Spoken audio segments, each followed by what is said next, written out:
Rangers road trip got underway with a gutsy come-from-behind win in a stadium they've had trouble in. It was another complete team win with contributions from the entire lineup plus 6 pitchers.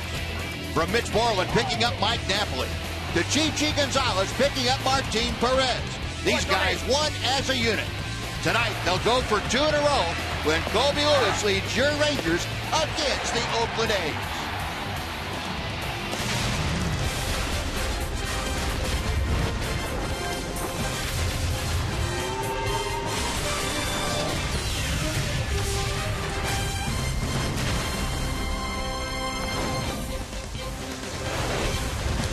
Texas Rangers baseball is presented by AT&T Ubers TV.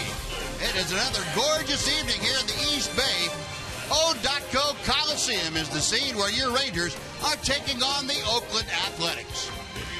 And welcome in, everyone. And this is the Western Division standings as we are set to play here tonight.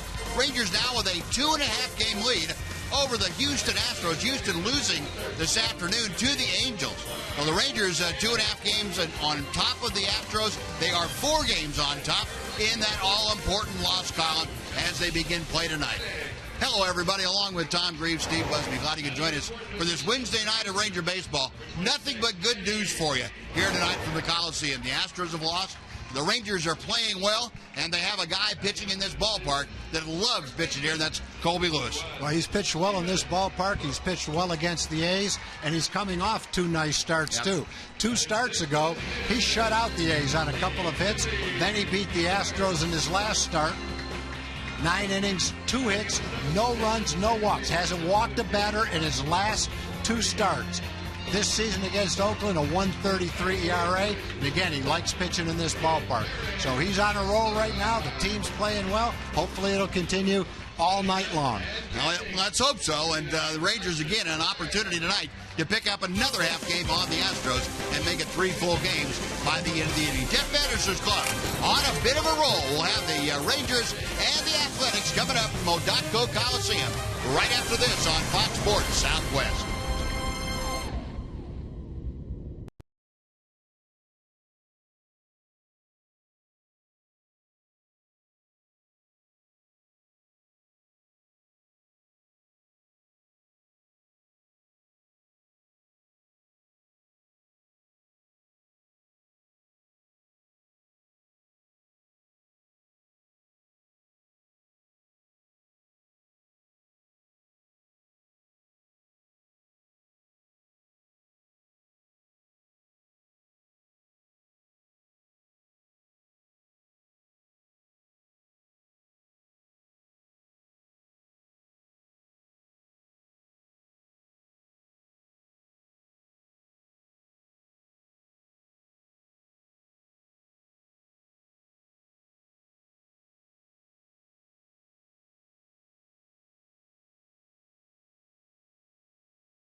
your Texas Ford dealers.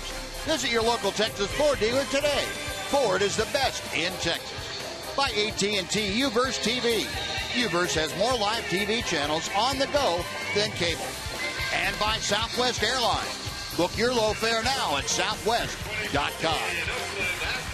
The fog shrouding the top of the Golden Gate Bridge. The A's taking the field on the East Bay. And the Rangers winning last night look to make it 2 in a row over the A's. Before we get things started, let's head down and check in with Emily Jones.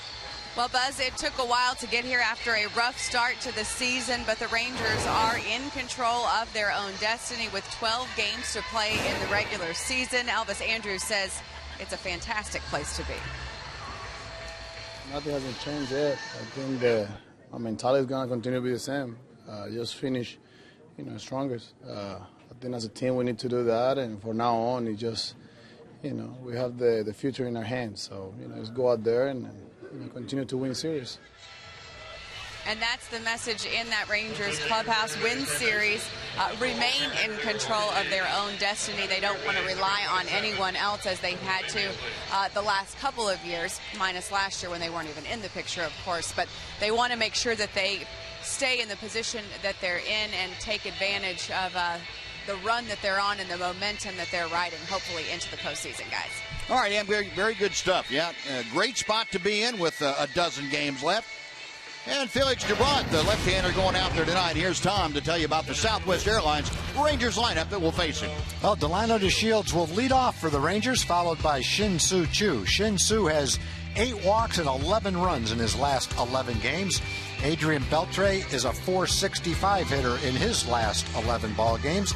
Prince Fielder is the cleanup hitter. Mitch Moreland, big night last night, 3 for 4, game-tying 2-run homer. Elvis Andrus is 6th. Rougned Odor will bat 7th, followed by the catcher, Bobby Wilson.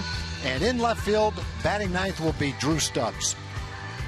And that lineup put forth by Jeff Bannister will face the 27-year-old left-hander out of Venezuela. And that would be Felix Dubront. Dubront, very basic left-hander. He'll use a split-fingered changeup grip. And other than that, the basic pitches, the slider, the fastball, and occasional curveball. Rangers have had great luck against him, though. They should have a lot of confidence going against Dubront here tonight. And Dubront has not been able to keep the ball in the ballpark against the Rangers. And first ball swinging, Delino DeShields pops it into shallow center field. Going out as a shortstop, Sogard to make the catch in front of Billy Burns. So 1 pitch and 1 away. We are underway here at O.Co Coliseum. And we'll take a look at the rest of the A's defense tonight. On this 68-degree evening, A's line up with Canha in left. 57th game in left field this year with 2 errors for Canha. Burns in center, Reddick is in right. Vogt back in the lineup. He is at first. Lowry and Sogard up the middle. Danny Valencia at third. And Carson Blair, again, is catching. No, 1 away here is Shin-Soo Choo now stepping in at a .270 average. And ball 1 is low and outside. Choo took an 0 for last night. As a matter of fact, he did not reach base last night, which in and of itself is a headline. Choo had been on a great roll as far as reaching base, and it all came to a screeching halt in last night's ballgame. He had reached base in 19 straight games, 41 of 42 before failing to do so last night. No, up there again, starting a new streak here. Pulls it on the ground, and Vogt has it. 2 gone. Choo is out. Now Adrian Beltre. Talked about the success that the Rangers have had against Dubront. It's really pretty remarkable, really. He's given up 44 hits in 22 innings against the Rangers. Rangers have hit .427 against him. And they lit him up pretty well at Texas on September 13th. Got 7 runs against him that day. The matchup looks good for the Rangers, but as they say, that's why they play the games. Still have to go out and do it. First pitch to Adrian. He's a little bit outside for ball 1. Beltre at .278. That's as high as he has been all year long. 15 home runs, 64 driven in. And against Dubront, now about 7 for 11 for Beltre. A couple of home runs in those 7 hits. 1-0 pitch. And that is a strike. Jordan Baker, by the way, the home plate umpire tonight. Paul Emmel, Andy Fletcher, and Jerry Meals, first, second, and third. Beltre in his last 11 games at .465 average. 2-1. Rangers as a team now moving up offensively. They have the on-base percentage now up to 5th best in the American League. It's .323 as a team. And that is up a good 10 points in the last month and a half. 6th in the league in hitting at .256. And 4th now on runs scored with .676. 2 balls and 2 strikes to Adrian. Rangers winning last night 8-6. Put together a 12-hit attack. And the Rangers able to get into that bullpen, and that has been a sore spot for the Oakland A's of late. DeBron's 2-2 pitch. 3-2. Bront wanted that changeup. Came close to the outside corner, not quite, and he didn't get the call. Well, the count has gone full to Adrian. If Beltre extends his first inning, Prince Fielder will follow in the batting order.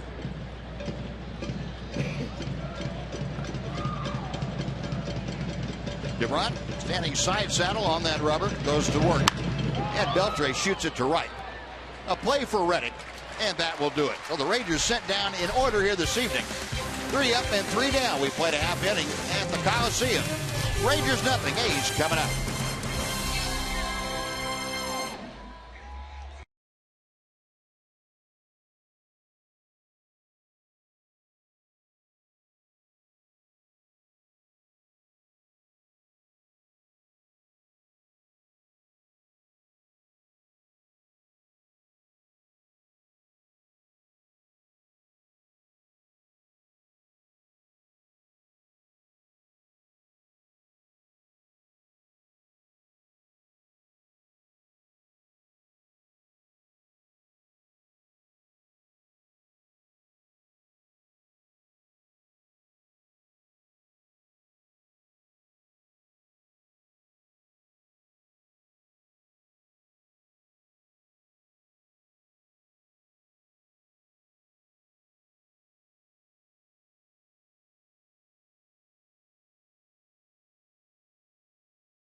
Against Colby Lewis. Tom's going to tell you about their lineup. Well, Billy Burns will lead off again. The center fielder has 26 stolen bases. That's 3rd in the American League. Mark Canha, hotter than a cracker. Firecracker, I should say. He's batting 2nd. Josh Reddick, the right fielder, has 4 home runs and 8 RBIs in his last 11 games. So both Canha and Reddick are hot right now. Danny Valencia is swinging a hot bat as the cleanup hitter. Stephen Vogt gets the start tonight. At first base, Billy Butler will DH. He's a .450 hitter in his last 11 home games. Brett Lowry, the second baseman, is 7th. Eric Sogard is 8th. And the catcher, Carson Blair, bats 9th. And that lineup now going to work against Colby Lewis. And the first pitch of the night, no surprise, that's fouled back by Billy Burns. Burns loved to go after that first pitch. And our progressive scouting report on Colby Lewis. He's pitching in the best possible situation for him, this ballpark. In no better at night when the ball doesn't carry, and a lot on the line in this September start. And we know the kind of reputation and the success that Colby has had once you get down into September and October. Colby as good as money in the bank almost every single time out. Pitch is on the outside corner, and the count goes to 1-2 against Burns. Billy Burns, a .296 average, a switch hitter with 4 home runs and 36 RBI.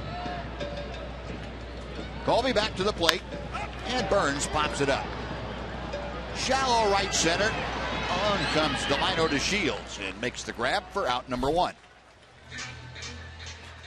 And we'll take a look at the Ranger defense. It's delivered to you tonight by Break Check. You saw Delino in center field. He is flanked by Drew Stubbs in left and Shin-Soo Choo in right. Infield, Mitch Moreland, no errors in his last 89 ball games playing at first base. Odor and Andrews up the middle, Beltray at third, and Bobby Wilson catching for Colby Lewis here tonight. So Colby, who took a perfect game into the 8th inning his last time out against these Oakland A's. It's a swinging strike for Mark Canha. And one of the things we remember about that game, Tom, was that the A's very aggressive early in the count. Colby had a tremendous pitch count, only 30-some-odd pitches into the 5th inning, or through the 4th inning in that ball game. He made them swing the bat and swing it early. 1 ball and 1 strike to Canha. Mark Canha, a .257 hitter. 15 home runs, 66 RBI, and he has been on fire. A .303 average his last 60 ball games. 2 balls and a strike. Canha, a rookie, and having very good numbers as a rookie hitter. The 66 RBI, right up there at the top of the rookie class. Good slider. It's 2-2. Colby in that 2-hit shutout against Oakland had 4 strikeouts in that ball game. His pitch total was only 97. He got the job done in no time at all. 2-2 offering. Right center field. That ball's hit well. Delino to Shields in the gap on the track, and it's Choo in front of him to make the catch. Well, by my count, that's the 5th time now in the last week that we have seen Choo and Delino to Shields have communication problems out there. Yeah, I'm not exactly sure what causes it, but we've kind of mentioned frequently throughout the course of the year the way it's designed is for the right fielder or the left fielder to go after anything they can go after and keep going unless they're called off by the center fielder. And sometimes the right fielder or left fielder can't hear the center fielder. Sometimes the center fielder doesn't call for it. And when those things happen, then you can have miscommunication. Not sure exactly what happened on that one. Unless you're right there next to him, you really don't know. Well, you wouldn't think there'd be a noise problem. Notoriously small crowds here in Oakland, and being an open a circle, basically, where the air all dissipates. I mean, the sound all dissipates up in the air. Not a whole lot of folks making a lot of noise out there. 0-2 the count to Josh Reddick. Reddick a .271 average, but he has had trouble against Colby Lewis. Colby has made pretty short work of him. Reddick 6 out of 23 in his career with a couple of strikeouts. Buzz, when you see that ball that Canha just hit stay in the ballpark, you get an idea how strong Mitch Moreland is, because Canha hit that ball pretty well. Elvis Andrews taking care of it, so 3 balls in the air, 3 outs. The A's are gone in order. We have played 1 in Oakland. It's the Rangers nothing and the A's nothing.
we all became aware of the passing of Yogi Berra, the great Yankee catcher and, baseball's greatest ambassador. And by this morning, East Coast time, it was circulating around. It came through the Yogi Berra Museum. They put out the press release that Yogi had passed away at age 90. And certainly our thoughts and prayers are with the Berra family. And, what a tremendous man. He meant awful lot to everybody who played the game that came during his time and after his time.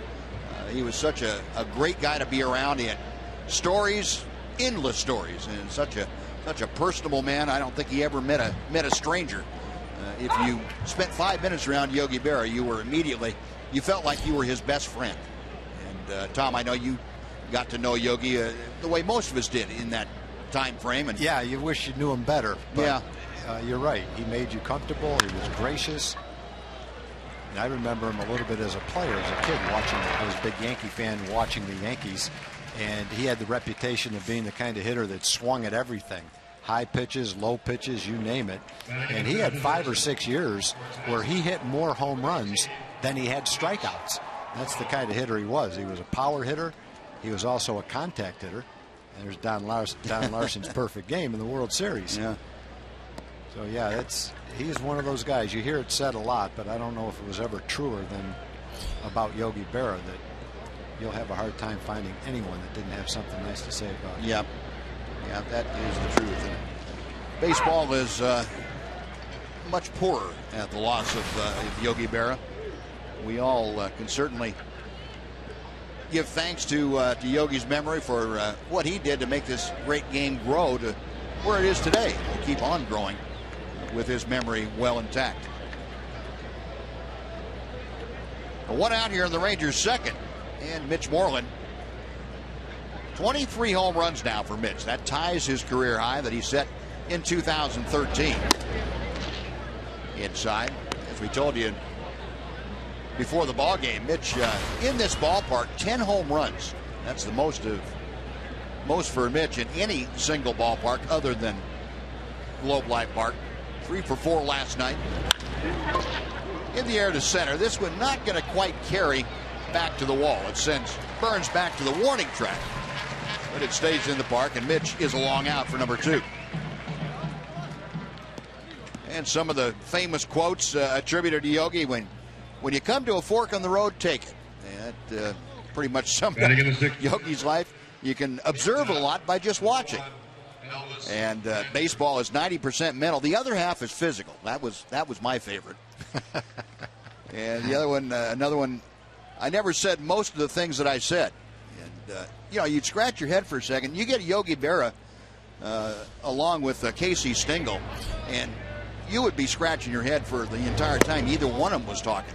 The funny thing about most of the things Yogi said is if you take them literally, then they're kind of funny and they don't make any sense.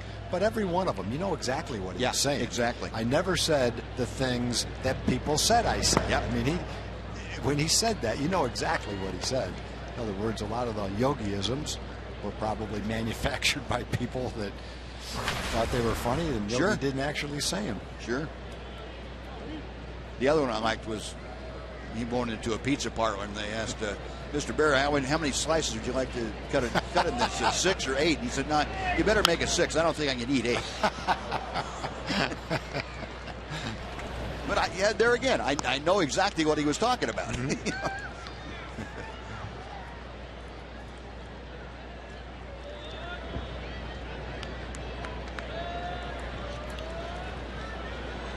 Elvis Andrus at the plate, 2 balls and 1 strike the count. 2 outs in the top of the second, scoreless ball game. Elvis, a .259 average with 6 home runs. Showed bunt and takes it for ball 3. So Elvis with 2 outs trying to get aboard. Rangers looking for their first base runner. Rougned Odor, the number 7 hitter, is in the on-deck circle.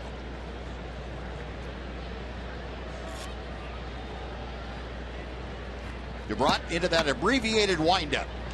And a drive to left field. Going back is Canna. Up over his head and off the wall. Steaming into second. Another ringing double for Elvis Andrus. Well, it almost looked for a second like Elvis was going to have another line shot caught by an outfielder. But he lit that one up just like the one he hit down the line last night late in the ball game for a double. That's one where all he had to do was elevate it a little bit, and it wouldn't have had any problem getting all the way over the fence. Boy, great swing and a good pitch to hit. Drove it right over Canna's head. Didn't have a chance to catch that one. 32 doubles now for Elvis. He is in scoring position with 2 outs. Here's Rougned Odor. Rougned had a .270 average. 14 home runs, 56 RBI for the Rangers second baseman. And DeBront working from the stretch for the first time tonight.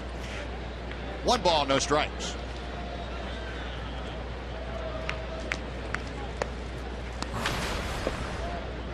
Odor 1 for 4 in last night's ball game. He's been a little bit of a downturn. He has had exactly 1 hit in each of his last 3 ball games. And he's also driven in 11 RBI in his last 14 games. On time called, Carson Blair and Felix DeBront need to get together on the signs.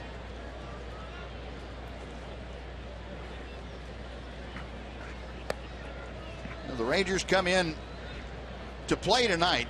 They are second in the American League with a .340 team on base percentage since the All-Star break. And Elvis Andrus a big part of that. He is at second base after his 2-out double. Elvis now a 5-game hitting streak. Pulled sharply out to the second baseman, and Lowry recovers, throws in time, and Odor out, and the Rangers are gone. No runs, a hit, and 1 left after an inning and a half. Rangers nothing, A's nothing.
Strong fan, and you just might see your photo on one of our upcoming broadcasts. All this made possible by the good folks at T-Mobile. We will show you tonight's selection a little bit later on.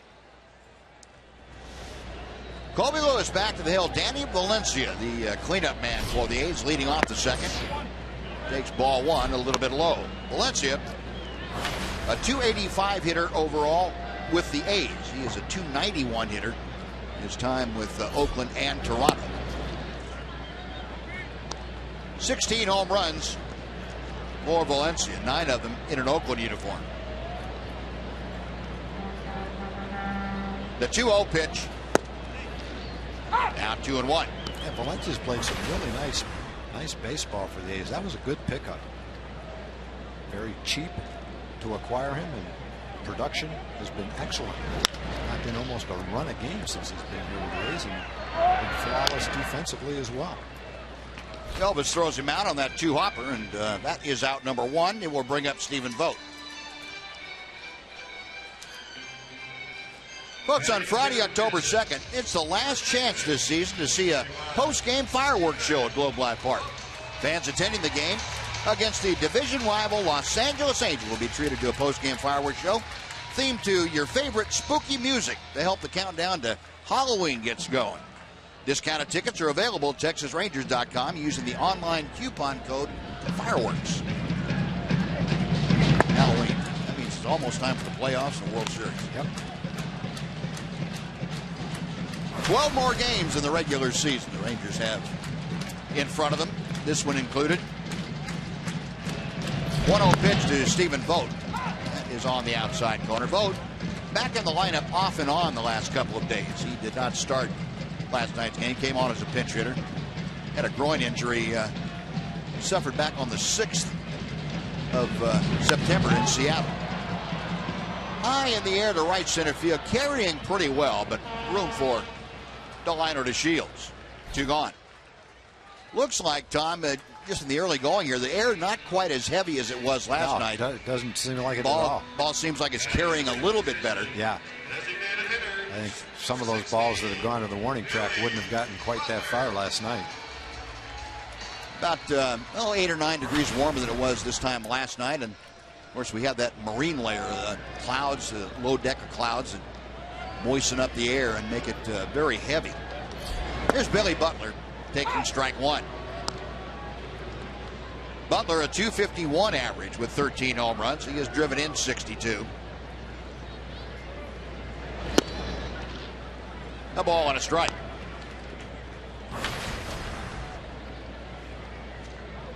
And Butler in his last 11 home games, Tom told you that he has been hot, and .450 would qualify as hot, and then some. The Rangers got him out a couple of times last night with the game on the line. He had some pitches to hit, just wasn't able to connect. That's not a pitch to hit. 2-2. That's one you hope he swings at. Yep. Though. One you kind of like for him to put in play. He's not going to go very far. Last night I think he did. Someone threw him a slider. He hit a ground ball, shortstop, double play. Yep. 2-2 pitch from Colby. Yes, sir. Did he go around? Yes, he did, and he is gone. Colby, kind of an awkward-looking strikeout to Billy Butler, but he's going to stand there in amazement. He can't believe he's called out, but he is. 3 up, 3 down. We played 2, no score.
The first 15,000 fans will receive a Yu Darvish gnome thanks to Nitto Tire. Get to TexasRangers.com to get your tickets for the last giveaway of the season. Bobby Wilson, Ranger catcher tonight, steps in to start off the top of the third, takes a strike from Felix DeBron. It'll be Wilson, Stubbs, and DeShields here in the Ranger third. Rangers have the only hit, the only base runner of the night, and an Elvis Andrus 2-out double in the second. Pulled foul by Wilson outside third, and the count goes to 0-2.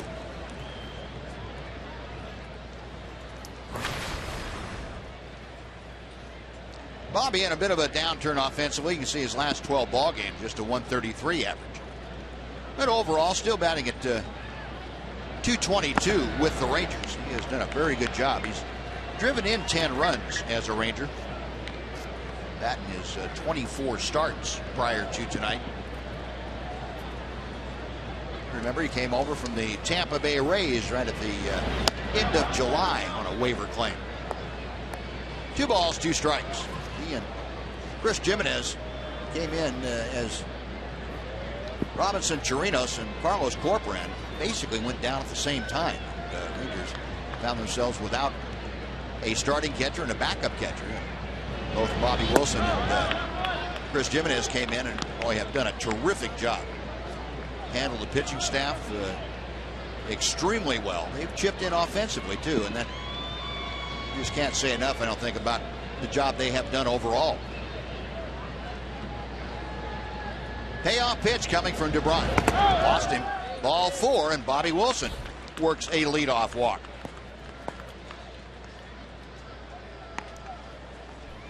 Oh, Drew Stubbs will be coming up next. Let's check in with Emily Jones. Em? Well, guys, with Colby Lewis being such a fly ball pitcher, Drew Stubbs in left field tonight and excited about the opportunity. This year has probably been the first time that, I've dealt with that a lot. And there definitely is kind of a learning curve, if you will. But you just kind of take it in stride and, not try to overthink things and just go in there and be instinctive whenever you get the game. And like I said, just play the game that you've always played, and even though it may be a different role or a different situation, just take it in stride. So started out slow in his time with the Rangers, going 0 for 11 to begin things, but has turned it around since then. And Jeff Bannister talked about it the other night when he came in as a pitch runner and then scored the go-ahead run. It's little things like that they need contributions down the stretch from, in this case, the 37-man roster. So an opportunity for Drew, but as he mentioned, a little bit of a learning curve that goes along with being used sporadically and in perhaps different situations than you're used to. But they're getting that from not just Drew, but a lot of the guys that are on this team right now. Yeah, good stuff. You're exactly right. And, I think you look at every good team going down the month of September with the way the rules are as far as expanding your roster. You get contributions from guys who maybe weren't counted on at all that for the most of the year up to then, or somebody that wasn't with you that you pick up, and like a Drew Stubbs, like a Will Venable, that come on and give you very valuable contributions. 1-2 to Stubbs, and that evens the count now. 2 balls and 2 strikes. And Drew, as we all know, the former Longhorn, can do a lot of things. He is an excellent defensive player, great speed. The one problem that he has is really putting the ball in play consistently, but he can do everything else on a baseball field that the game requires. DeBron with a 2-2 pitch. Full count. He has battled back to run the count full. Stubbs hitting 9th. He'll be followed by the top of the order, Delino DeShields. Now maybe DeBron going through a little bit of a wild streak here. See if the Rangers can't capitalize in this 3rd inning. Bobby Wilson got the leadoff walk. He is at first. DeBron okays the sign and sets. Payoff pitch, and they've got him cut. Caught off first base.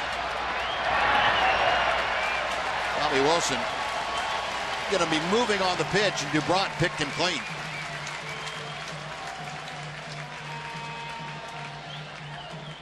The 1-3-6 on the putout.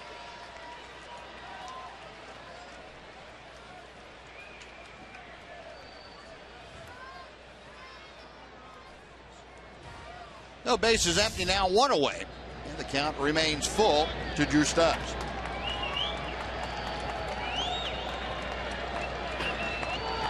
DeBront now going back to the windup. Payoff pitch. Out of play.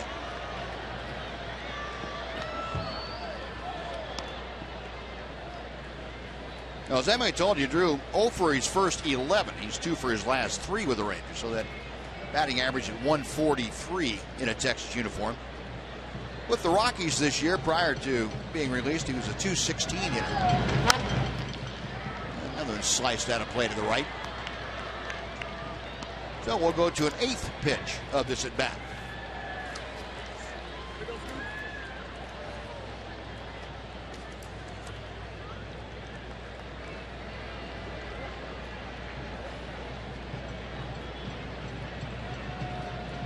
Blair with the signs, and DeBront another 3-2, and another foul ball. But Drew making it tough on DeBront. Yeah, DeBront got a huge break with that pickoff play, that's for sure. Getting out like that in the middle of a stretch where you're throwing about 20 pitches to 2 hitters.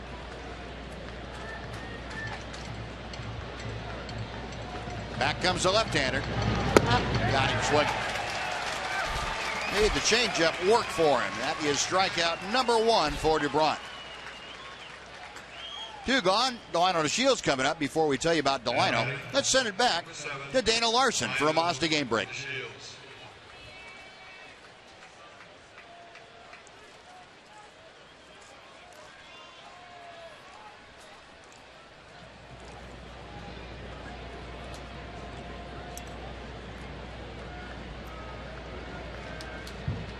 All right, Dana, thank you. I don't know about you, but I have a hard time, even though I know what happened, saying thank you, David Freese. I still am a little bit bitter. Yeah, I kind of like that double that he hit today. Put his head down like he thought he'd fly out to left field, thought he was an out. Looked up and saw the ball carry him off the wall for a 2-run double. The Shields, skies 1 to right, backing up with a play. Here's Josh Reddick, and that'll do it. Well, the Rangers basically run themselves out of the inning. Nothing going for Texas after 2.5. We are scoreless in Oakland.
Brought to you by your Texas Ford dealer.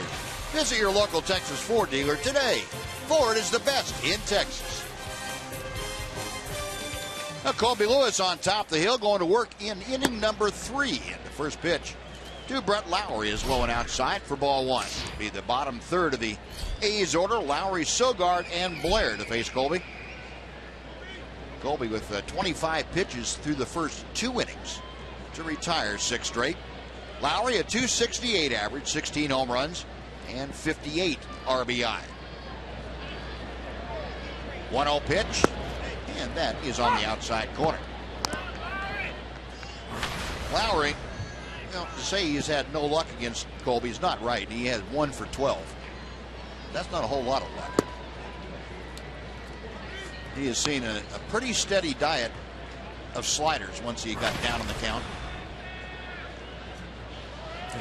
Colby's done a good job tonight of keeping the slider away and fastball in. Gotten some fly balls on fastballs in where the hitter's been a little bit late. Got some swings and misses at his slider down and away. One guy that had a pretty good pitch to hit was Canna. Canna had a kind of a hanging slider that he hit pretty well to the warning track that Shin-Soo caught, second hitter of the game. And high and inside, ball 4. There's the first base runner for the Oakland A's. Lowry draws the leadoff walk here in the 3rd inning.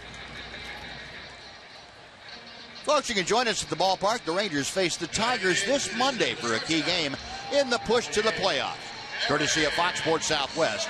Upper level and Lexus Club Terrace tickets will be $10. Visit TexasRangers.com. Use the coupon code NEVEREVERQUIT to get your specially priced tickets today. A 1 on, nobody out. Here's Eric Sogard taking strike 1.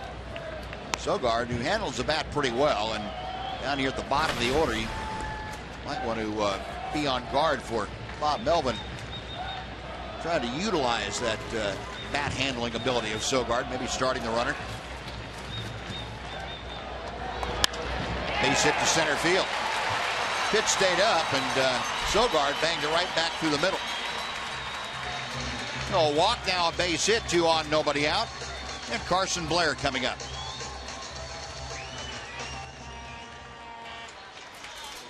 Having the 9th position, the catcher, number 9, Carson. Sogard, Colby trying to throw that ball down, it looked like, and in. Ball comes back and up out over the plate. And Sogard put a nice swing on it. Hit that ball solidly into center field. Sogard at first and Lowry at second. Sogard, that was just his 4th career hit against Colby Lewis and 18 at-bats. Carson Blair, just a 120 hitter in his time behind the plate for the A's. A home run that came at the expense of the Rangers down in Arlington 10 days ago. Bobby Wilson going through the defensive signals for the Ranger infield. First and second, nobody out. We'll see what the Rangers do as far as trying to defend against a potential bunt. Got Mitch Moreland playing up the cut of the grass on the first base side. Beltre even with the bag just in case. The bunt is shown. The pitch is taken for a strike. It is 0-1. Blair just 2 hits in his last 13 times up there, so that'd be a pretty good reason to have him try and sacrifice in this situation. I think he tried to sacrifice down in Arlington. We saw him kind of jab at one and pop it up. 0-1 pitch. Ground ball into the hole, a base hit. Around third comes Lowry. The throw to the plate not in time. And Carson Blair with the RBI single puts the A's on top 1-0. And the Rangers caught in a defensive alignment that was there for the bunt, and there was a pretty good size hole at shortstop. Yeah, good job by Carson Blair. You know, he's off to a little bit of a slow start with a bat. You see Elvis close to second base, and there's the ball hit in between third and short. Big RBI for Carson Blair. 3rd RBI of the season for him. No, a walk and 2 singles, and the A's have the lead. Still runners at first and second. And back to the top of the order, Billy Burns, who skied to center field in the 1st inning, up there now. And I would assume this is going to be a bunt by Burns. He's got great speed, leads the American League in infield hits. Beltre playing caddy corner down there at third base. And the first pitch is low for ball 1. Had Mitch Moreland charging down the line from first. There's the 36 infield hits for Burns.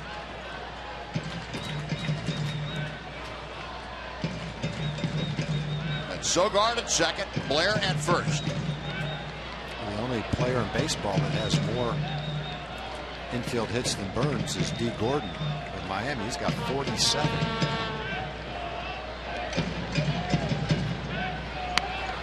One is down. It's a good one. Beltre on to first with Odor covering. Sacrifice goes 5-4. On to third goes Sogard. To second is Blair. They are there with one out. Mark Canha coming up.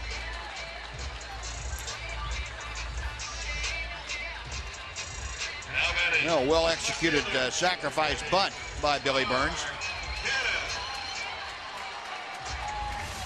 Yeah, that's kind of a textbook example of how to bunt. Squared around, bunted it exactly where he wanted to. Fundamentally sound bunt right there. Didn't jab at it. Didn't try to make a bunt for a base hit. He knew he was up there to sacrifice. Got his job done. Well, Mark Canha up there. Canha skied to right field and pretty deep into right field his first time.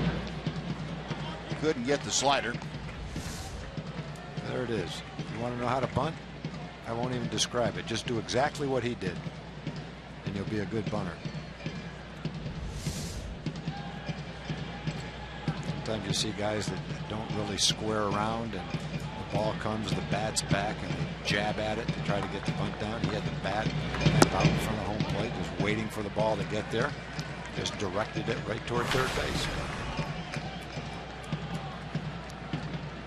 A ball and a strike to Canha.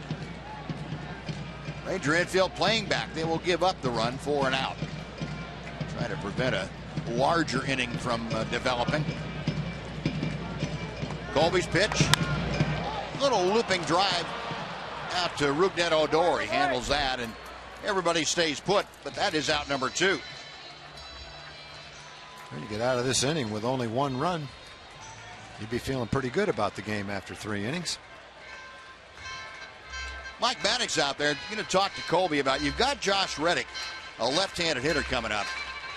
You got first base open. Now, it probably is going to be up to Colby whether he feels comfortable going after Reddick or going ahead and intentionally walking him. It just, it's one of those matchups. If Colby feels good about it, I think Mike Maddox will say, okay, now how do you want to go about working to him? You go after him, and we'll live with it. And if you don't feel good about it, if you don't feel good about the matchup, we'll go ahead and walk him intentionally and deal with Danny Valencia, who's a right-handed hitter.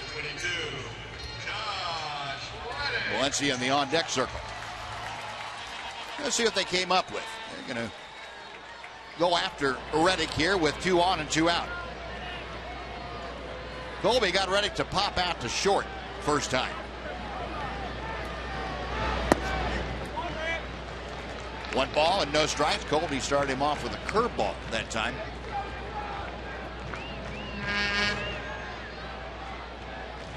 "36-year-old Colby Lewis sets at the belt, and Reddick fouls it away."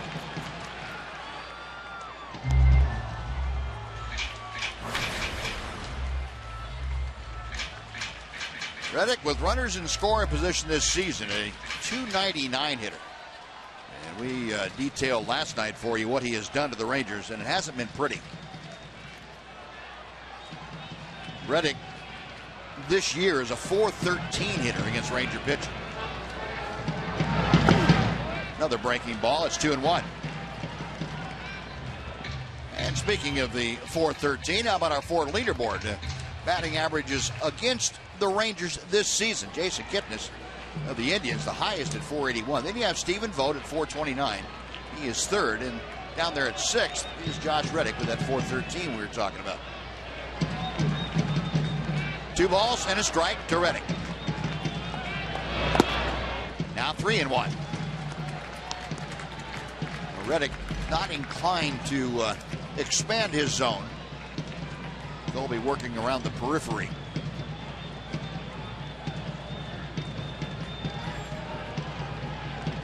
Right-hander sets the 3-1 pitch. Bases loaded now for Danny Valencia.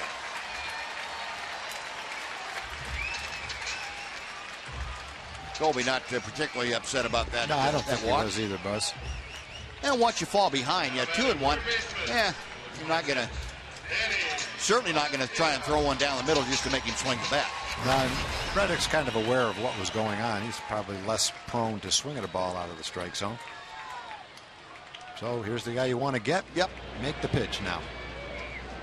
Now Valencia, pretty good numbers in his career with the bases loaded. A .404 average. First time up tonight. Grounded a shortstop as he led off the second. 20th pitch this inning for Kobe. Good pitch. Just didn't get him to swing at it.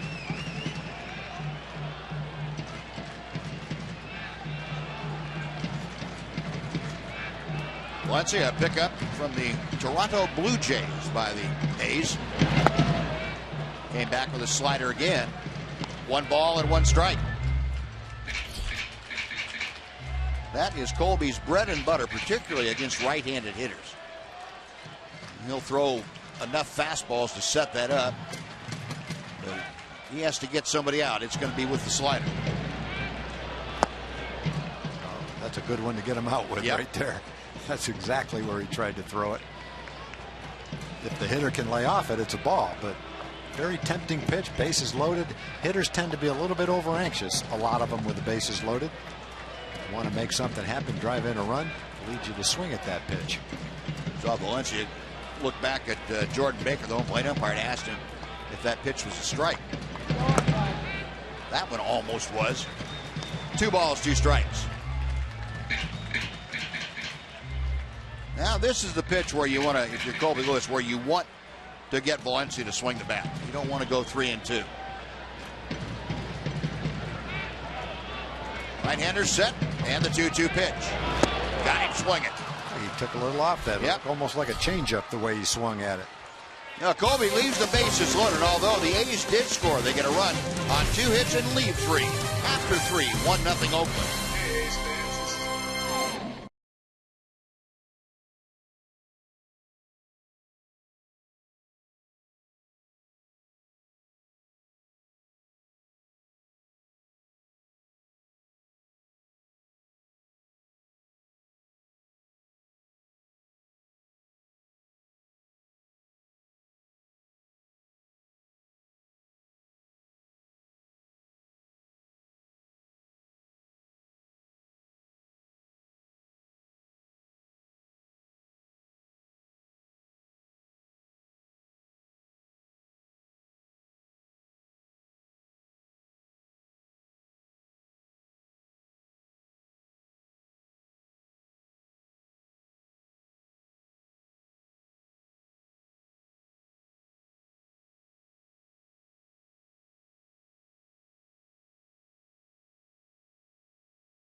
Globe Life Park.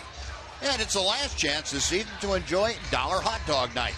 Get to TexasRangers.com to get tickets for the important matchup with the Tigers. And you'll also have a chance to savor the last dollar hot dogs of the season. Well, the Rangers find themselves down by a run now here in the 4th inning. Shin-Soo Choo, Adrian Beltre, and Prince Fielder, the first 3 Rangers to try and rectify that. Yeah, Kobe had to do some nice pitching to keep it only 1-0. That could have turned into a big inning the way it started out for the A's, but great job by Kobe shutting the door, keeping it at 1 run. Felix Doubront missing high and away for ball 1. I think it's just a matter of time before someone tees off on Felix Doubront. The Rangers have had a history of doing that to the left-hander. Just haven't found it available yet tonight, but I think you're right, Tom. It's It's in the wind very, very soon. On the inside corner. Called strike, 1-1 to Chu. Chu grounded out to first, his first time up. Dubront in his career 0-5 against the Rangers with an ERA of 12 2/3. 12.68 coming in tonight. Rangers have hit .427 against him. 1-2 pitch. Call, strike 3. Chu hoping against hope that that wouldn't be called a strike, but it was. And Dubront rings up his second strikeout. Now batting, number 29. It looks high, it looks inside, and it just drops down right on top of the strike zone. All the pitches to Shin-Soo that time were high. 4 out of the 5 were inside and right around the top of the strike zone. Now 1 away, here's Beltre. 1 ball, no strikes. Adrian flight out to right field, his first time. .277 average as he faces Dubront.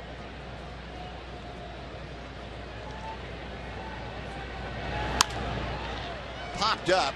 A lot of foul ground. You get a trio of A's in pursuit. And it's going to fall right in the middle of it. Reddick the closest and kind of slings it into the crowd or somewhere up there. No, 1 ball and 1 strike to Adrian as he retreats to home plate. Numbers that we gave you for Dubront, those are overall numbers as both a starter and reliever. As just a starter, he's 0-5 with an 11.51 ERA, so slightly better. But nothing to write home about. 1-2 now.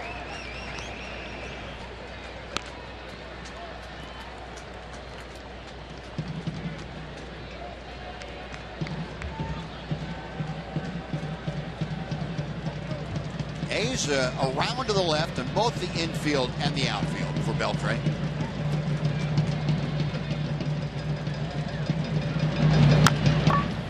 And a little chopper by the mound. Dubront's going to have to cover. There's no chance. Once Stephen Vogt went over there for the ball, that play was not going to work out real well. Yeah, it was one where he just got to let the second baseman try to make the play. Going to be a little bit too far for him to range to his right. You know, the second baseman, on the other hand, is playing kind of deep. Vogt knows that. I think he's thinking that I might have to come over and get that because Lowry's got too far to go to get it. But yep. Difference is Lowry's going in and toward first base, and Vogt's going the other way. No base hit. That is the Rangers' second of the night. Adrian aboard with 1 out. Prince Fielder now will come up. Fielder and a ground ball to short. His first time up there. Again, the A's going to an overshift now with 3 defenders on the first base side of second. Outfield, as you saw, shading Fielder slightly the opposite way, and he takes ball 1 inside.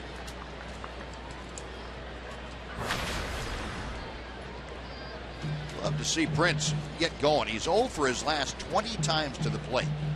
And this is getting into territory that Prince has only seen 1 time before in his career.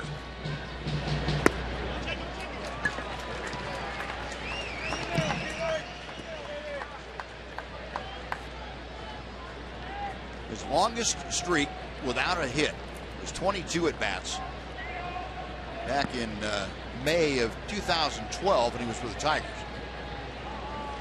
His 20 at-bat streak is second to that. The looper, that's into right center field, a base hit. Takes care of that, Buzz. Yep. All I have to do is read numbers and guys go against it. That's perfect. No, Prince Fielder snaps that 0 for 20. Beltre to second. 2 on for Mitch Moreland. Ball a little bit off the plate inside. Prince might have hit it slightly off the handle, but fortunately he gets it just by Lowry. And into right field. Let's see if Mitch can keep it going here. Yeah, he's strong enough. He doesn't have to hit it on the good part of the bat to get some pretty good steam behind it. So here's Mitch. Moreland flied out to fairly deep center field his first time up. Beltre away from second, right there at the bottom of your screen. Which takes that big, slow curveball from DeBrunt for strike one. Moreland, a 3-game hitting streak coming into play tonight. 5 for 12. That's a .417 average. 2 home runs and 4 RBI in those 3 games. 1-1. Our AT&T Uverse rewind. We take you back to the 6th inning last night. Sean Nolan serves it up, and Mitch right out of the ballpark. Dead center field, a 2-run home run that tied the ball game. Set the stage for the Rangers to come back and win that game. 8-6 last night. And for Mitch, that's a career high tying 23rd home run. Finds himself now down to the count, a ball and 2 strikes to DeBrunt.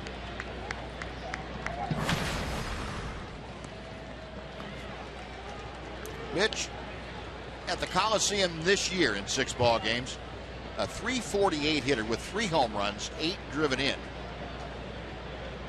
And we told you about the 10 home runs that he has here in his career. That's the highest total in any ballpark. And he lines it to right field softly for a base hit. Beltre being waved around third as Reddick bobbles the ball, and Fielder will continue from second to third. Boy, that was a huge bobble. Moreland, with the base hit, brings home Beltre to tie the ball game at 1, and more importantly, gets Fielder to third with 1 out. Yeah, that was a big bobble. Reddick has a good arm. He's a good outfielder, but hasn't played that well in the first 2 games of this series. Made a couple of ill-advised throws yesterday. And that time, not sure if I guess they'll call that an RBI and then an E9 that allowed Prince to go to third. But with 1 out, that's a big base to take. Now you can score on a sacrifice fly. Sure is. Prince did a good job of picking up Tony Beasley down there too.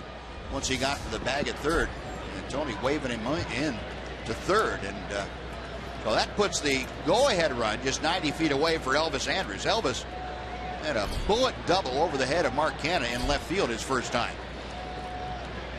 That's one of those plays that's kind of tough for a third base coach. He's trying to decide whether to wave the initial runner at second home. That was Adrian.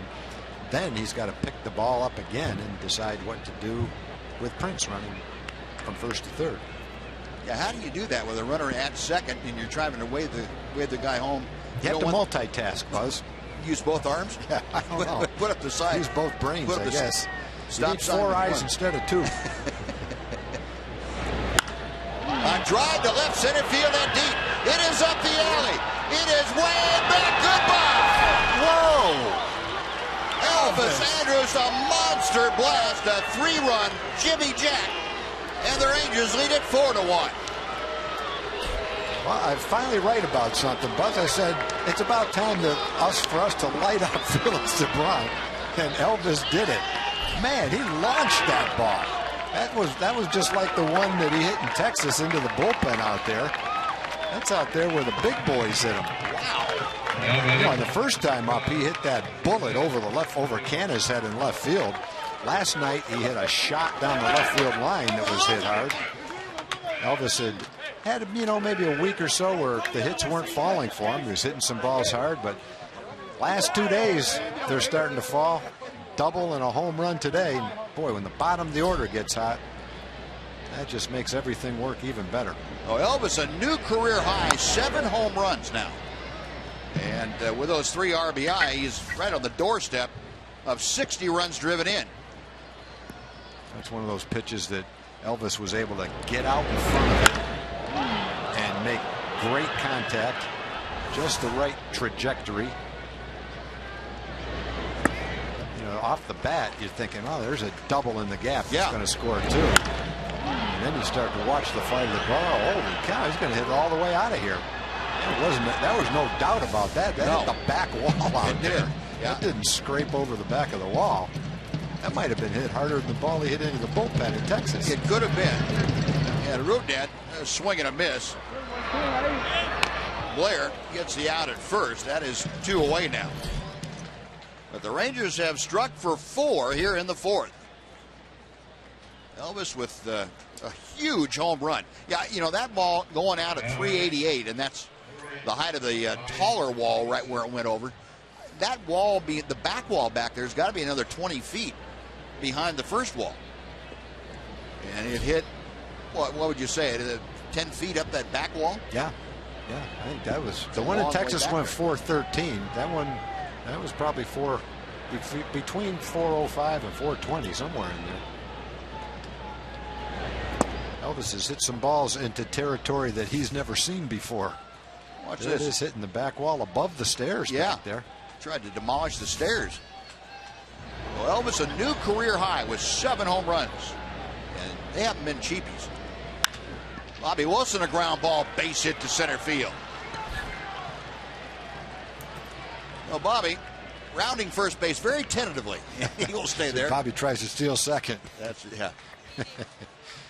Wilson, who walked, you remember, in leading off the 3rd, and then was picked off by DuBron.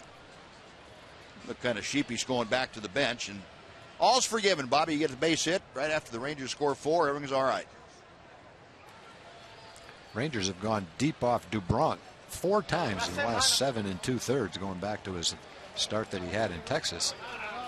And they had a little bit of luck this inning. The little infield hit by Adrian that Vogt couldn't make the play on. Mitch got jammed a little bit and looped it into right field. That kind of set the stage for one that wasn't a little soft base hit. That was Elvis's. Now batting, number 15. Elvis can start talking to the guys, the big guys, big home run hitters. When's the last time you hit one out there, big guy? Smashed it off the back wall out there at the Coliseum.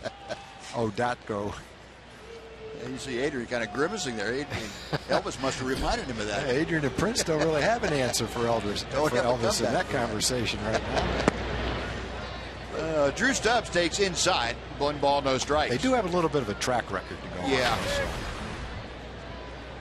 Well, that's not Elvis will actually talk what they're talking about. That's until they bring that up to him. Elvis is going to go ahead and make the most of it. Stubbs, a strikeout victim, his first time. He takes a bit high. It's 2 balls and no strikes. Let's go down to Emily Jones, Em. Well, guys, a bit of a unique scene today before batting practices. Right before the guys started stretching, Adrian Beltre and Prince Fielder called everyone around. They had a little huddle going on. I'm not exactly sure what was being said. It looked very reminiscent of a football team. However, some sort of pre-batting practice message for the guys via Adrian and Prince. I'll see if I can get to the bottom of it after the game, what was being said, or if it was a private matter, not for my ears. But anyway, it was an interesting scene out here before batting practice today. Stubbs, check swing, it's a strike anyway. I'm kind of surprised Emily wasn't invited to be part of that meeting. You're part of the team down there, Em, just as much as the players are.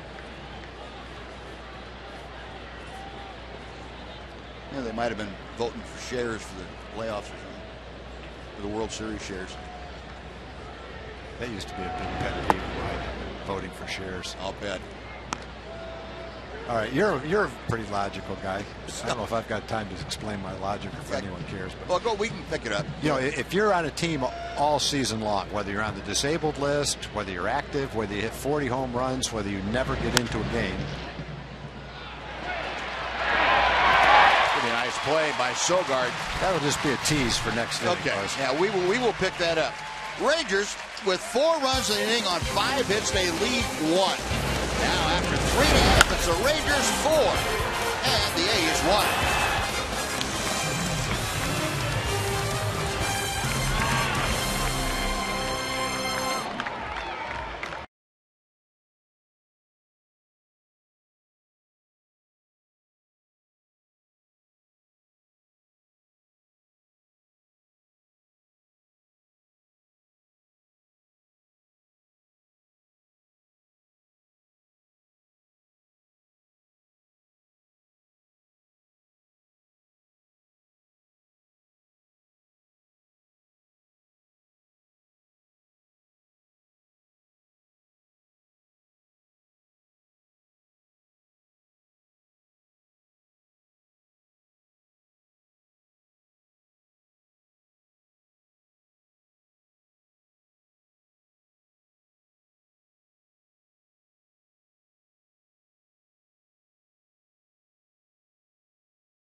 Southwest is brought to you by Southwest Airlines. Book your low fare now at southwest.com. And by Mazda. In every car we make, you'll see why driving matters. Kobe Lewis back out to the hill now, and he is protecting a 3-run lead. 4-1, Rangers striking for 4 on, among other things, Elvis Andrus. Big 3-run home run. And Stephen Vogt leading things off. There's Elvis. There's the secret. Got the ear flaps on. Ear flaps. That keeps the heat from blowing out your ears. It generates more power. Is that what it is? Yeah. Keeps you loose longer? Yep. It's just stored inside you so that when you make contact, the ball jumps off your bat better. If somebody believed that, you'd see everybody out there wearing those things. The true test would be in Texas on a 110-degree day game. He might have too much heat. Vogt, it's one to the right side. Elvis shading on that side in second. And that is out number 1. Interesting note on Elvis's home run from Bo Chapman, our stat man. First 3-run homer of his career, according to Bo. Wow. That was a big one. Rangers have had some big home runs over the last 2 weeks. Yeah, Mitch has had a lot of them. And now Elvis joins the hit parade. Here's Billy Butler, who struck out the first time he faced Colby, who looks at strike 1. Okay, so in the shares, if you're there the whole year and you win the Triple Crown, you get a full share. Right. If you win the Cy Young Award, you get a full share. If you're there all year and you're the backup catcher and you get 40 at bats, you get a full share. Right. If you go 6-20, you get a full share. Right. All right. So now you have the meeting at the end of the year to vote for shares. Well, everybody that was there the whole year that gets a full share automatically, there's nothing you can do about that. It's automatic. They get to vote. And they vote on the guys who have only had partial years in the big leagues. And generally the vote goes according to how they perform. If a guy gets called up, and let's say he's there for... Whoa, nice play. Did get him at first. Kind of holding my breath to see if Mitch would make that. All right, let's say they're there for 6 weeks and they hit 8 home runs, knock in 30 runs in September, and they're a key guy in September. The players might say, because of the contribution, we're going to give him 3/4 of a share. Another guy gets called up and he's there for 2 months and he doesn't even play. We'll give him $1,000 or we'll give him a month. My contention is you should never have a meeting, and that it should be determined by how many days you're in the big leagues. If you're there for 45 days, you get 45 180ths of a share, because that's how the guys that get a full share get voted on. Yeah. So I said that one day at a share meeting before we even started, and everybody goes, yeah, that's a good idea. And then Doyle Alexander was the player rep, starts bringing up the names to vote. I said, you just agreed that we're not going to do it that way. Oh, well, we didn't know that's what you meant. And so they just did it. The ones that I was in with Kansas City, that's how we did it. Did you? That's a perfect way. That's my days. Perfect. Unless somebody came over and had 2 months, for example, and just went crazy, that would have been a little bit different. Easy. Mitch going over, he's going to run out of room by a couple of those. But for the most part, I can't remember anybody getting more than what the day total would have given it. And I understand their theory behind it, but even if a guy comes up for 2 months and does go crazy, it doesn't make sense to me, because the guy that's been there all year that won the Triple Crown gets as much as the backup catcher. Yeah. And he's the MVP of the league. No, that makes perfect sense. You think the players would want us to go down and vote, help them vote for their shares? Those are some of the most ruthless, cutthroat things that I've been in. They are. I've been in one where one of the guys making the most money was the biggest penny pincher and trying to keep any of the lesser guys from getting anything. It just Scrooge himself. Yeah, you just say, where's your humanity, son? Kobe Lewis shows you some humanity. He goes out and delivers a shutdown inning. 3 up, 3 down. A's gone in the 4th after 4. Rangers 4, Oakland 1.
out of Dallas Love Field. Go to southwest.com/RangersLove to enter to win round-trip tickets. The Rangers showing you some love here tonight. They are on top of the A's by a 4-1 count. At the top of the order, Delino to Shields starting things off against Felix Dubron here in the 5th inning. Delino 0 for 2 tonight, a pop out and a fly out. Dubron trying to regroup after giving up 5 hits and 4 runs in the 4th. Misses with ball 1. Delino a .255 average.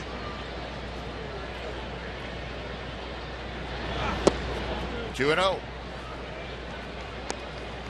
Now the Shields getting back to 100%. I'm not sure he is completely healed, although many guys this time of year banged up a little bit here and there. But Delino, you remember, had that knee problem that kept him out for 3 straight games. Takes a strike.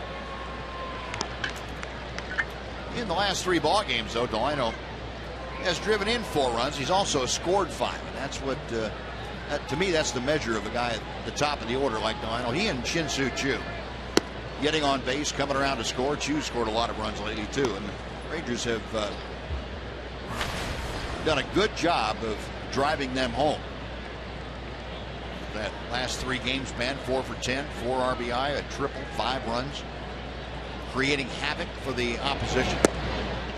3-2. No, Delino trying to get aboard to start this Ranger 5th. The aforementioned Shin-Soo Choo is waiting to be next. And Delino has a real good sense of what a leadoff hitter needs to do. Right there, taking the 3-1 pitch. So many guys, even leadoff hitters, even leading off an inning with nobody out, can't wait to swing at that 3-1 pitch. They're looking for a fastball, and they're going to whack away at it. He took one right down the middle, saying, hey, my job's to get on base any way I can. One way is to get a walk and make him throw some strikes. Dubron back to the plate. And a little blooper down the right field side. It is a fair ball, and it's going to be extra bases. Reddick gets by him, and Reddick, by the time he gets it back in, as DeShields standing at third base. Boy, Reddick, Reddick's won a Gold Glove out there before, and he is really struggling defensively out there the last 2 games. It's going to be ruled a double and an error on Reddick, his 2nd error in the last 2 innings. Yeah, that's extremely rare to see him muff a couple of balls. And you don't know, but Buzz, last night we were talking about the field and the football, and right. He's had trouble catching a couple of ground balls. I don't know if that had anything to do with it. Probably not. It's on the warning track, not on the grass. But very uncharacteristic of him. Sure is. And Oakland, last in the American League in defense, now with 115 errors. That is 5 more than the Rangers, who are 14. Here's Choo, 0 for 2, a strikeout and a ground ball to first. A's pulling the infield all the way in.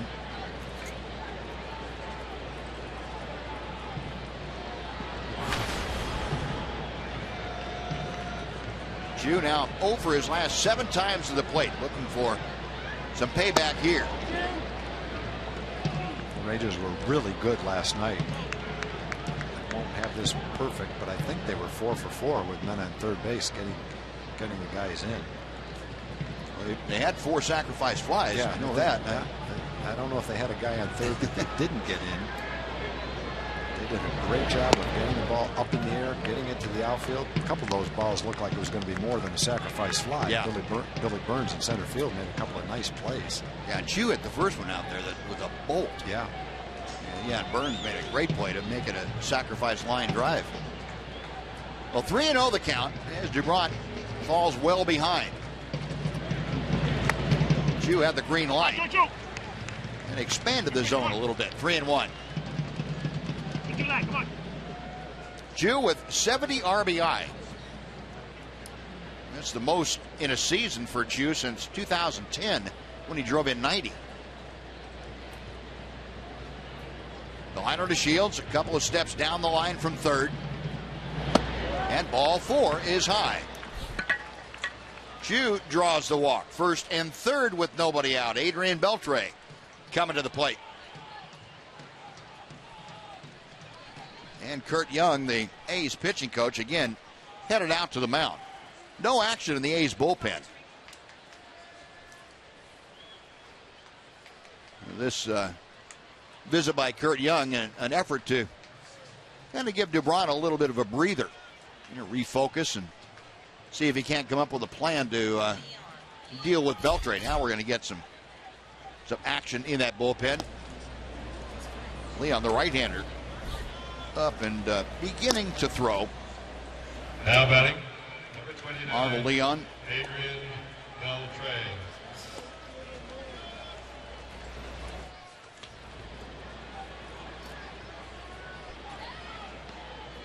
So Curt Young finished with that visit. Beltre stepping in. Adrian tonight, an infield single and a fly ball to right. 1 for 2. Hitting at .279. He has scored a run. Delino at third, Chu at first. Nobody out here in the Ranger fifth inning.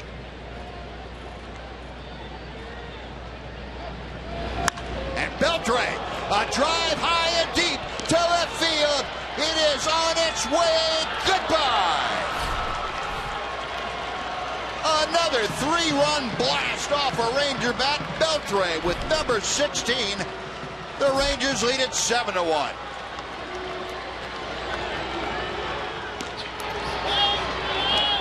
That one had some hang time. That went, oh man, that went 20 of those steps up in left field. Not sure if that went as far as Elvis's, but it came close. Watch the head.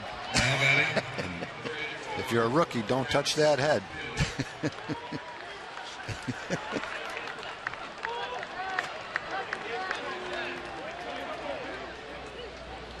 Elvis getting behind Adrian and popped him on the head a couple times. Adrian thought it was Rook dead. He turned around, almost smacked Rook dead. 2 3-run home runs in successive innings. Elvis in the 4th, Beltre here in the 5th. That's inside, right in his wheelhouse. And there it goes. Last time DuBron pitched against the Rangers, he went 4 1/3, gave up 7 hits and 7 runs. Beltre's right about the same situation. Yeah. Now. Beltre's got 9 career hits off of DuBron, and 3 of them have left the ballpark. Oh. If he gets an out, he's got almost the exact same outing. Oh, Prince Fielder up there now. Here it is again. Now it's 5 home runs in 8 1/3 against DuBron.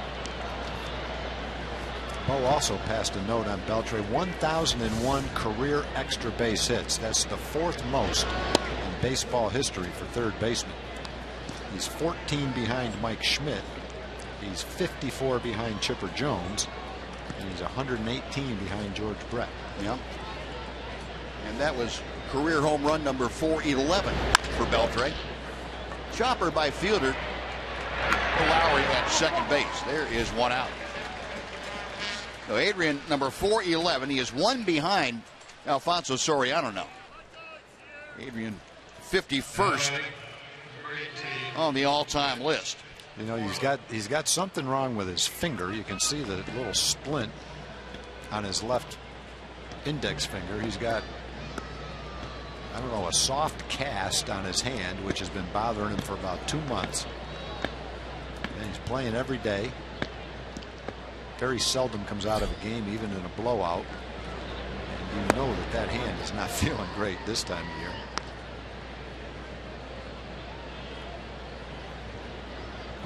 Didn't look too bad on that last swing, though. No, he's the modern day definition of gamer. Yep. You look that up in the dictionary, and you see Adrian's picture. Moreland takes the pitch high, and Mitch now ahead of the count. 2 balls, no strikes. Moreland an RBI single his last time up. 1 out of 2 tonight with a run scored. Mitch now with 82 runs driven in. DuBron into the wind, the 2-0 pitch. 2-1. So the Rangers 7 runs on 8 hits tonight. As a team now with 158 home runs this year. They were right in the middle of the pack coming into play tonight. 7th in the American League. Virtually all the offensive numbers that you can think of for the Rangers have been climbing quickly in the last month and a half. 2-2 now. Well, it's funny, after 6 weeks, after a couple of months, you look at the numbers and you see some of the guys and you go, man, how are they ever going to get back to respectability? Yeah. But as happens frequently, not all the time, but frequently, over 162 games, things kind of level out.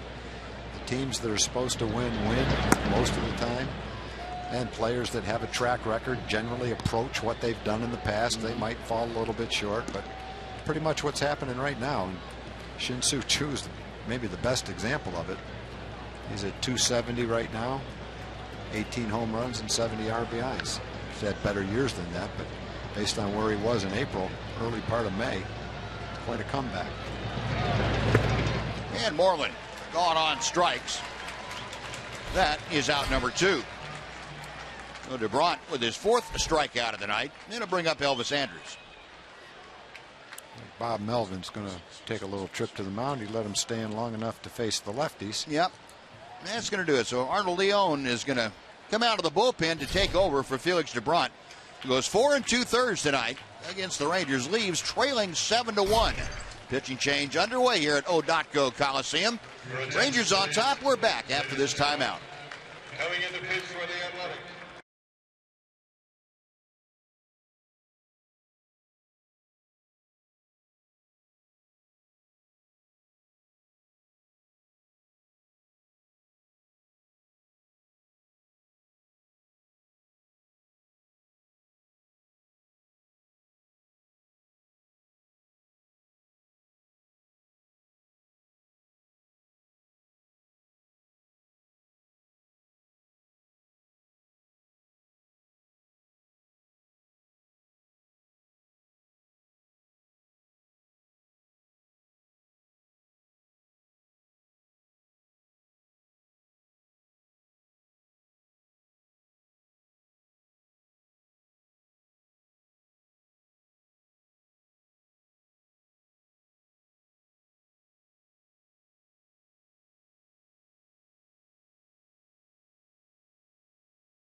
Six-year-old right-hander on now, and he will face Elvis Andrus, so the base is empty, and Elvis fouls the first pitch back for strike 1. Elvis, that huge 3-run home run that turned a 1-1 game into a 4-1 Ranger lead. Arnold Leone appearing in his 16th ball game, a .506 earned run average for the A's. Elvis trying to... Let's not get carried away now, Elvis. Yeah. Almost looked like an Adrian Beltre swing. Yeah. Going down to that one knee. Not quite as graceful. I think Elvis got to practice that. Adrian. You don't think Adrian's going to mention that to Elvis next time they get together, do you? Yeah, he says, there's part of my game that you want to copy. Going down on one knee is probably not where you want to start. Well, Elvis 2 for 2 tonight. That 3-run home run also at double. The average now back up over 260, 261. Leone. And a pop up out in front of home plate. Leone better catch it. Leone is the only one there to make the play, and he does. He catches it. That'll do it. But Adrian Beltre with a 3-run bomb of his own tonight. It's 4 on the board for the Rangers. 3 runs on 2 hits. We're halfway through the game. The Rangers leading 7-1.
Colby Lewis back to the hill. He will be facing Eric Sogard to start off the bottom of the 5th inning. Sogard had a single to center field right in the middle of that 3-batter run against Colby that produced the only run against him tonight.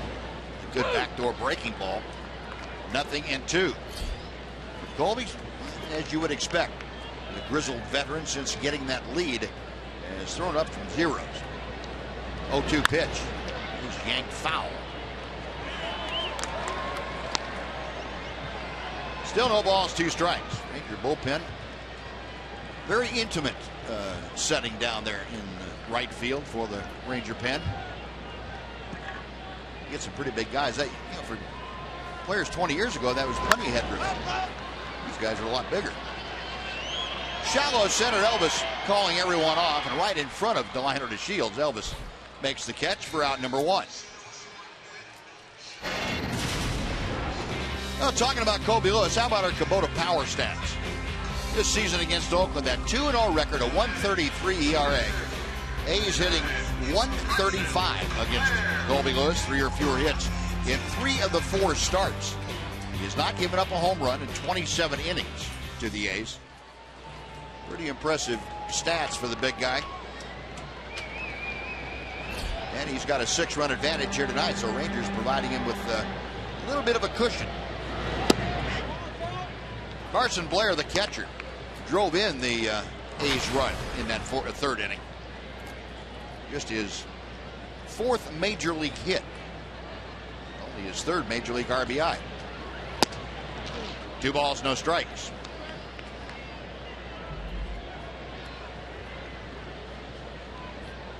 Colby with 1 out in the 5th inning, getting set for his 68th pitch of the night.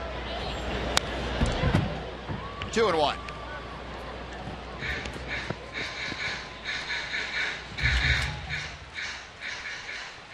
Mentioned Carson doing most of the catching of late. Josh Fagley, A's found out today, is lost for the season, concussion symptoms, so they're not going to see Fagley behind the plate at all the rest of this year. He and Fagley and Stephen Vogt had been the 2 primary catchers during the season. And Vogt, of course, had that groin injury in Seattle back in the 1st week of September. He is doubtful to get behind the plate. Check swing. He went around the appeal down to the first base umpire. That's Paul Emmel, and he rang that right hand up. So 2 outs before Billy Burns comes up for his 3rd at bat. Let's send it back to Dana Larson for a Mazda game break. Now batting center fielder, number 1, Billy Burns.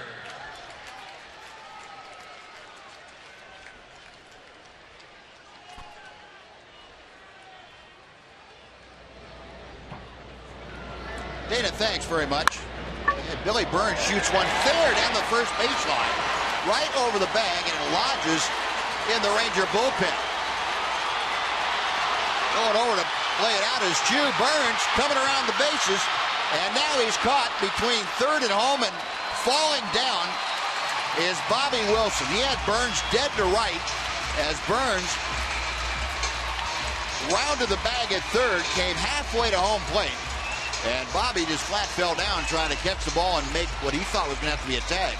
Yeah, I think he lunged thinking there was going to be a play at the plate.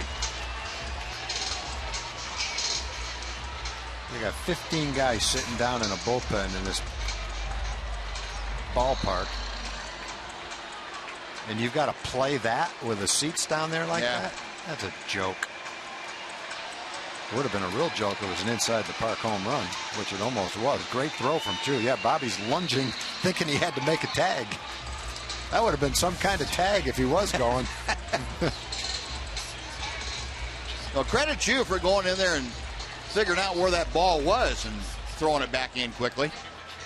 Assuming that was the ball that was in play. Could have been any ball down there in the bullpen. Yeah, that would have been funny if someone tossed him a ball. Well, there's 2 outs, so it's not the end of the world to be on 3rd base. Fortunately, Chew's throw was so strong he couldn't come all the way around. It goes as a triple.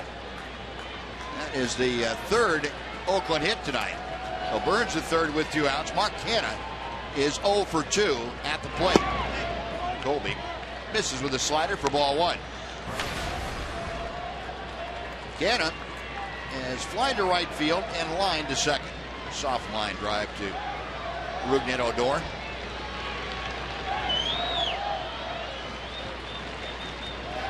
One-0 pitch. 2 balls and no strikes.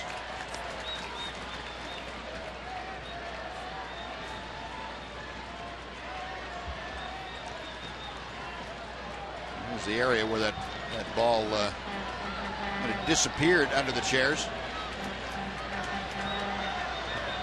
Anthony Bass, Carlos Corporan down there. 2-1 to Canna.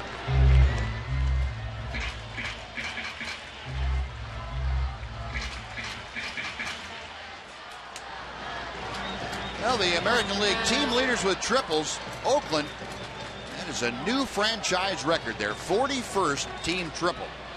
They are tied with Minnesota behind Detroit in the triples race. As Canna takes strike 2.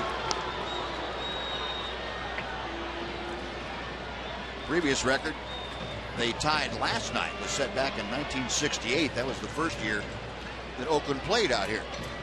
Moved from Kansas City. 2 balls and 2 strikes.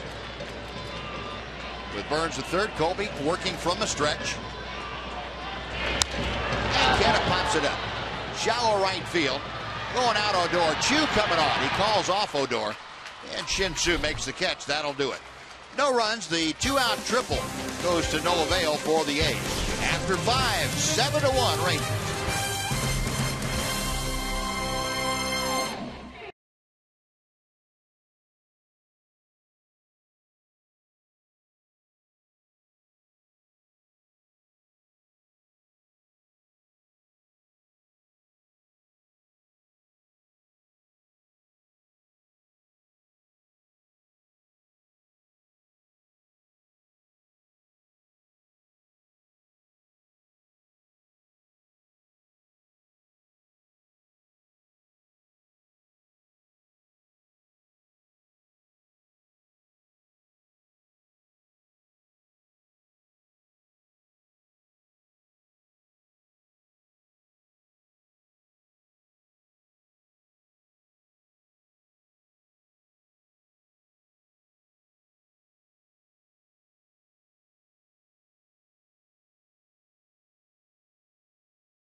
Tonight's jackpot is worth $100 and dinner for 2 at Sonic Drive-In.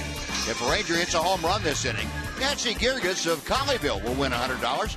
And if a Ranger hits a grand slam this inning, Nancy is going to take home $25,000. You can register at any participating Sonic restaurant. And Nancy, if I mispronounced your name, I'm sorry, but it will be spelled correctly on the check.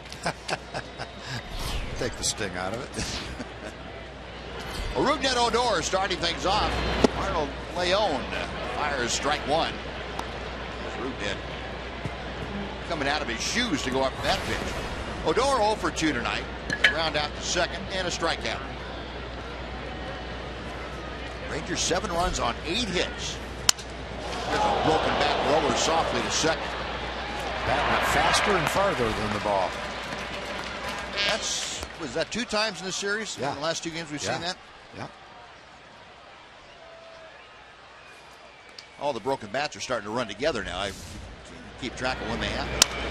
The A's really known for their pitching over the years. Their starters have really struggled.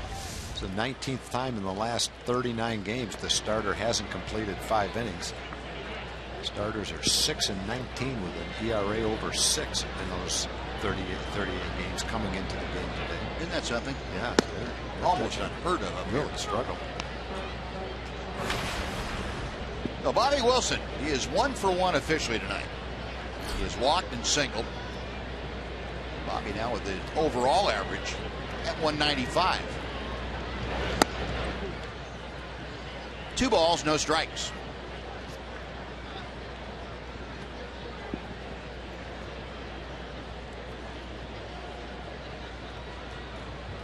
Bobby's average after that base hit with the Rangers is 233. And pitch on the inner edge. 2-1.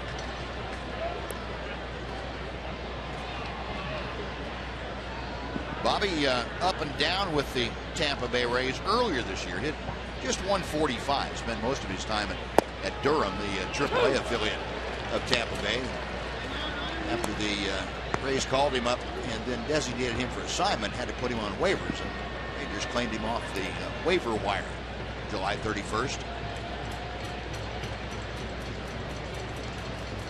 2-2 pitch from Leon. Full count. Oh, with 1 out, Bobby Wilson trying to get aboard. Drew Stubbs, the Ranger left fielder, will be next.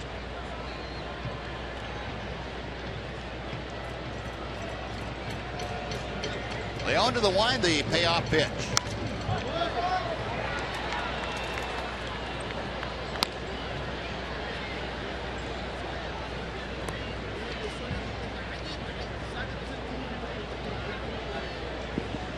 Remember, Bobby had his first home run as a Ranger back on the 16th of the month against the Astros. That was his first home run since back in 2012 with the Angels. He's gone on strikes here. Leon gets his first punch out. 2 away. Drew Stubbs coming up. Well, folks, the Rangers are taking deposits now for 2016 season tickets. And if you place a deposit before Friday, you can guarantee a seat for any 2015 postseason games. Visit TexasRangers.com/seasons to place your deposit today. Drew Stubbs a strikeout and a fielder's choice ground out. Big breaking ball from Leon is in for strike 1.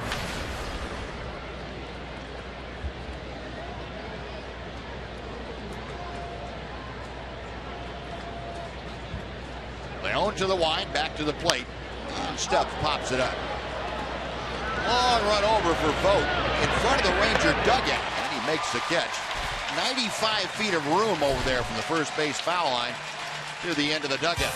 3 up, 3 down go the Rangers after 5.5. 7-1 Texas.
Premium.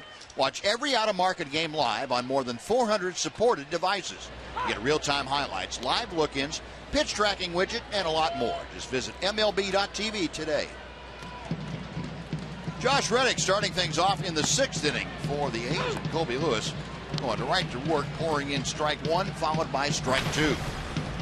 Reddick, a walk and a pop out tonight. Colby has walked a couple. They both came in that 3rd inning. He walked the leadoff man, Lowry, who came around to score the only Oakland run.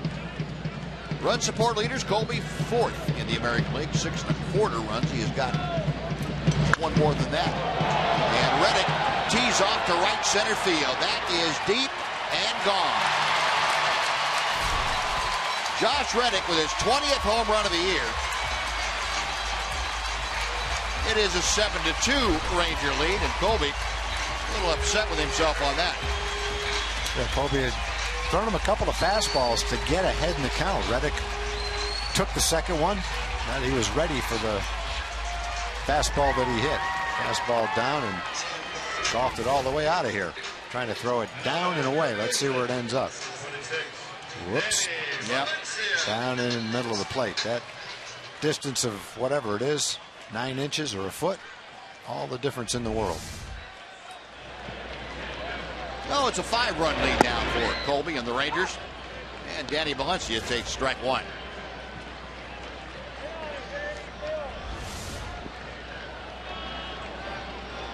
Valencia is grounded to short and struck out. 1 ball and 1 strike.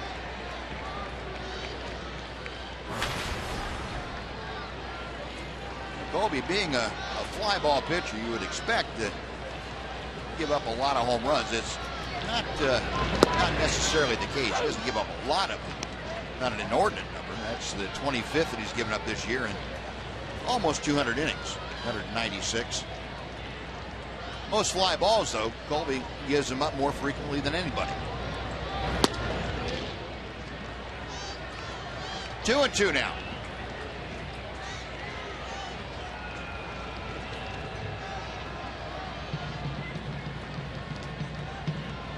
Colby back to the plate. Softly hit up the middle, but it's perfectly placed between Odor and Andrus. Valencia has a base hit.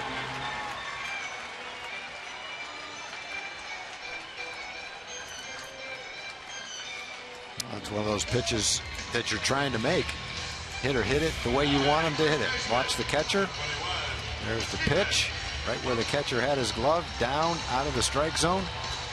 Valencia tried to pull it, which is okay. You want to see him do that, hit off the end of the bat, that's okay. But still found a hole. Not much you can do about that. No, Valencia at first, still nobody out. Stephen Vogt has flied to center, grounded to short. 0 for 2 tonight. 1 ball, no strikes. And some stirring down in the Ranger pen. Nothing drastic happening right now, but it looks like some action will start here shortly. Pitch to Vogt. 2-0.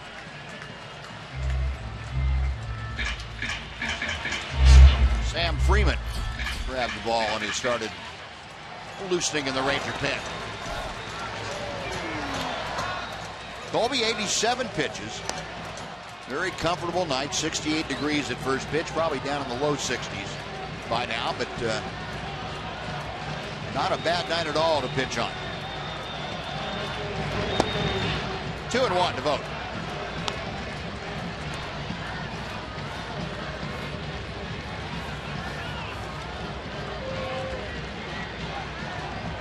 Ranger infield around to the right.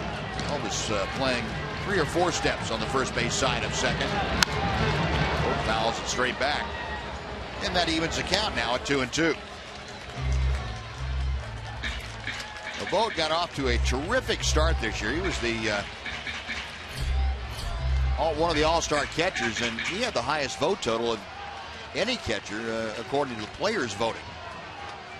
His first all-star game, and got off in his first 70 games, got off to a 308 start. 13 home runs, 53 RBI in the first 70 ball games. Since then, not quite as much. 225 with 5 home runs and 14 RBI in 56 games. 3-2. Payoff pitch. Try it again.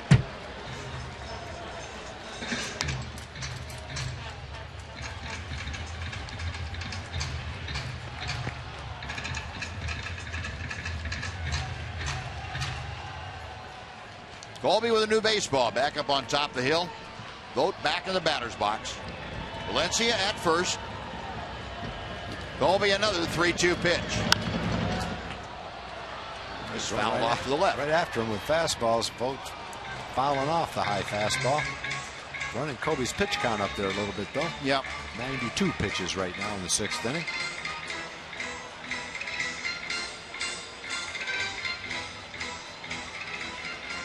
Yeah, and it seems like that becomes more of a problem as you get a little more fatigue going. That just a little bit off the velocity, maybe a little bit off the sharpness of the break on the slider. Guys foul pitches off instead of swinging and missing them or putting them in play weakly.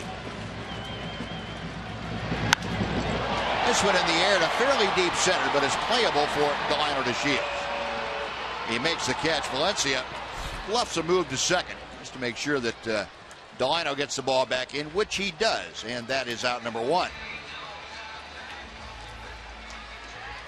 No, Colby saying with that good stuff on the 3-2 pitch, got Vogt to fly out. Now Billy Butler. No, good drive for a double play right here. You got it.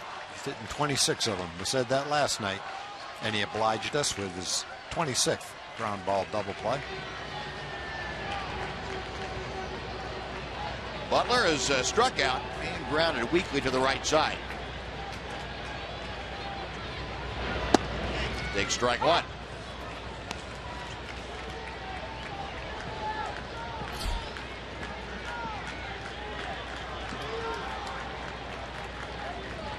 This year, Butler second in the big leagues as far as most double plays grounded into. Trevor Plouffe for the Twins grounded into 27 of them at the start of play today. 1 ball, 1 strike. Now 1-2.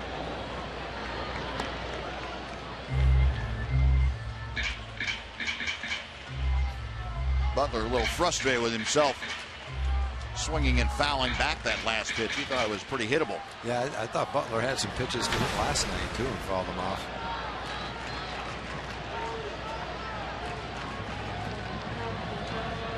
Colby okays the sign and check at first. And a fly down the right side. That is going to drop untouched and bound into the seats. 1-2. Well, on the Ranger bullpen, Jeff Bannister has a lot of folks to choose from. He got from the left side, Diekman, Faulkner, and Freeman. Saw Sam Freeman up throwing a little bit. Right-handers Anthony Bass, Sam Dyson, Gigi Gonzalez, Luke Jackson, Nick Martinez, Ross Ohlendorf, Tanner Shepard, and of course the closer, John Tolleson. Hit well to right field. Going back is Chu. The track reaching up and makes the catch just before he bangs into the padding.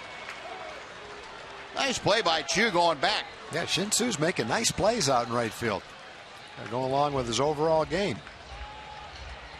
Now batting second baseman. Made a nice play earlier in the game on the miscommunication ball in right center field. Ball that Canna hit out there. Shin-Su goes back, very comfortable where he is in relationship to the wall, and makes the play. Long fly ball, a couple of long fly balls. Yes. Well, Colby known for giving up the fly ball. Those both were fly balls. Stayed in the ballpark. Now 2 outs. Here's Brett Lowry, who has popped out and walked. And he lines one to left. Coming on Stubbs. The ball hangs up for him, and Drew makes a cap-high catch. That'll do it. Leadoff home run by Reddick is all that Colby gives up. A run on 2 hits and 1 left. After 6, Rangers 7, A's 2.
Rangers with a 3-run bomb to deepest left center field. Got out of here in a hurry. A new career high for Ellis with his 7th. 1 inning later, Adrian Beltre says, I'll see your home run and raise you one. A moonshot by Beltre, another 3-run blast. And the Rangers lead 7-1, now 7-2. As the A's came back with a run in the 6th inning. Well, Elvis with 7 home runs, Adrian with the 16 home runs. Leaving the yard here tonight with 3-run bombs, and Rangers come to bat here in the 7th inning. Delino to Shields, the top of the order, to face Arnold Leon. The right-hander deals strike 1.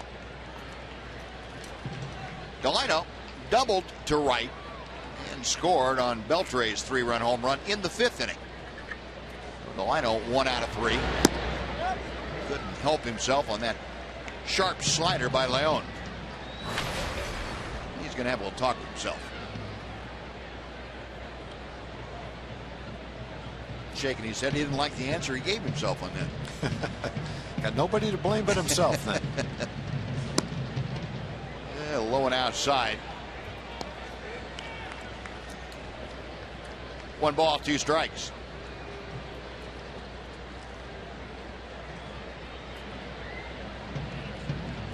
Delino a .257 average, right where he began play tonight. Leon a long look in. Now the right-hander back with the 1-2. Cut off by Valencia at third. Just gets Delino by half a step. 1 gone. Well, Valencia has played some very good third base for the A's. That starts that he's had. He's only made 1 error since coming over from Toronto. 1 error in about 38 ball games at third. He's been a terrific addition. Got a middle of the order guy who's driving in almost a run per game and playing that kind of defense. Got him for nothing. A 1 out. Here is Shin-Soo Choo, who is 0 for 2 with a walk.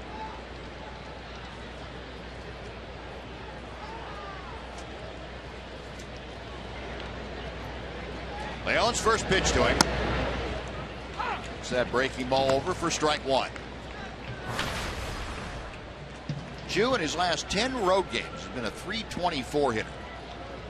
He's one of the few Rangers that had been hitting well of late on the road. We talked to you last night about Rangers struggling away from Globe Life Park in Arlington. They turned that around last night, and they've done the same thing here tonight. Still the 3rd lowest road average, .238 in the American League. Stay back. 1-2.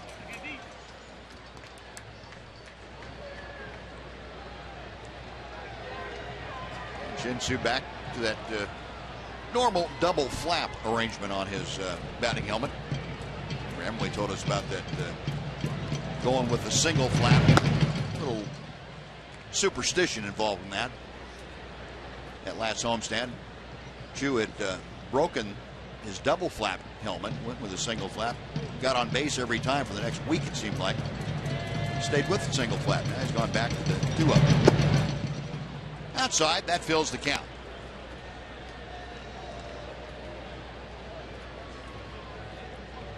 So Choo trying to get aboard with 1 out. Adrian Beltre is in the on-deck circle. Leon to the wind, the payoff pitch. Ball 4. Choo gets the walk, his 2nd walk of the night. And for Leon, the first free pass he has issued. Now Beltre will come up. I mentioned this the other night too, Buzz. There's been times this year where the pitches, all the pitches that he saw in that bat would not have resulted in a walk. Right. Yep. So along with improved performance is more success taking pitches and having them called balls. Some of it his doing, and some of it, that's the way the umpires are calling them right now. Adrian 2 for 3 tonight. That big 3-run home run his last time up. Also Singleton scored in the 4th inning. Adrian hitting at .280. Ball 1. And that's something we could not have said any other time this year for Adrian. .280. Also, look at the month of September. He now has driven in 22 runs this month. Depending on what Big Papi David Ortiz did tonight, Adrian was tied with Ortiz for the league lead in the month. Rips this one foul outside third.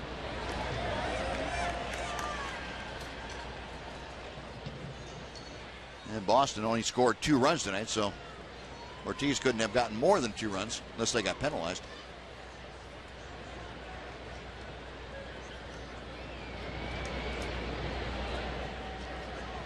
One ball, 1 strike to count.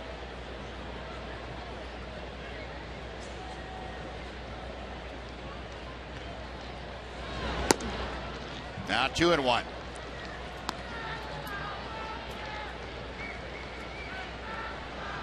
Adrian tonight 2 for 3 against the left-hander Felix Dubron, and Adrian came into play with the highest average of Ranger hitters against left-handed pitching, guys who had enough at bats to qualify.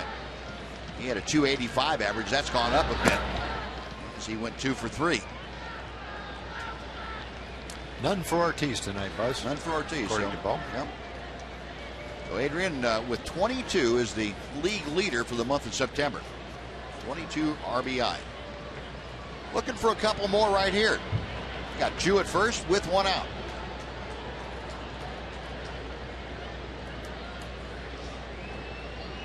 Three-1 pitch from Leon. Double play grounder. They turn it up the middle, and that will do it for the Rangers. No runs, no hits. Walker is taken care of by the double play. We'll take the stretch in Oakland. The Rangers 7 and the A's 2.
...2015 postseason suite rentals.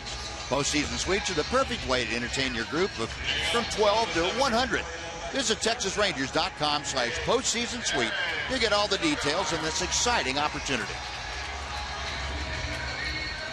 The Kobe Lewis night has come to an end. Sam Freeman, the 27-year-old, make that 28-year-old left-hander, out of the Ranger bullpen. His 52nd appearance of the year. And he will take over here in the 7th inning. Eric Sogard, the first hitter he will face. Sam, a 2.68 ERA. The league hitting just 2.13 against him. How about you said it earlier in the game? Whoa. Sogard drives one to right. This is historic. That ball is gone. Sogard had in a home run in 455 at-bats.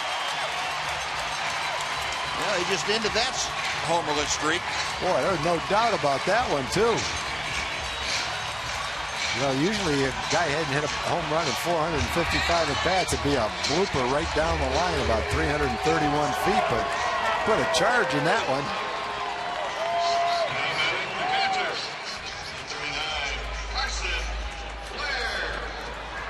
So Eric Sogard, 457 at bats. He had gone without a home run, and he just left the ballpark. No, it is now a 7-3 Ranger lead. And Carson Blair took strike one. Here's that Sogard home run.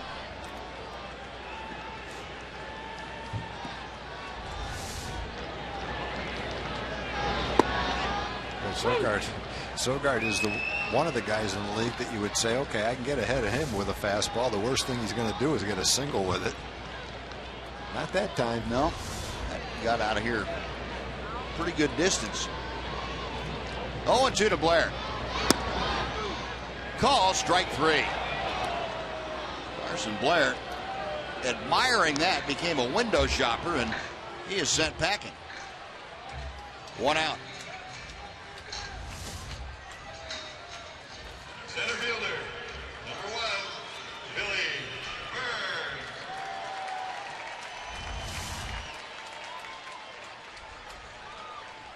So Sam Freeman follows up the home run to Sogard with a strikeout of Blair. Now back to the top of the Oakland order. Billy Burns will turn around to bat from the right side. It's the left-handed Freeman. Puts the first ball in play right behind second base. There's Rougned Odor. That is out number 2. And before Mark Hanna comes up, let's send it back to Dana Larson for a Mazda game break.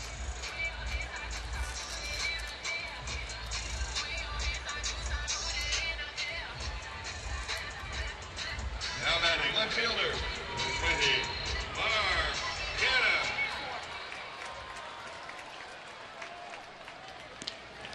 All right, Dana, thank you. Boy, the Blue Jays are looking good right now. Yep. It was Marcus Stroman pitching tonight. He's supposed to be maybe their opening day starter. He spent most of the year on the disabled list, but they've got him back, and he's throwing great right now.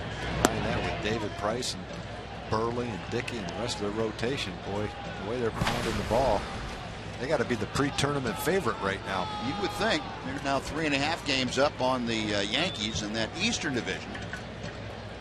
And they're getting close to even with Kansas City for the best record in the league. Kansas City's been struggling, but they came back to beat Seattle tonight. They were behind almost all that game. Came back and won.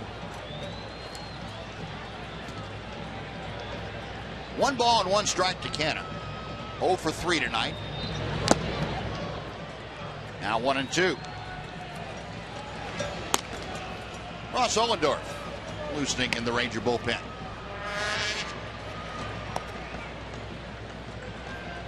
Colby Lewis went the first 6, gave up 2 runs on 5 hits, 2 walks, 3 strikeouts.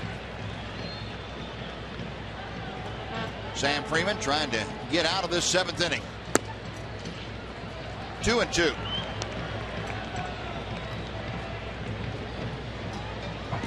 Gannon now after the over is at 255 with the average.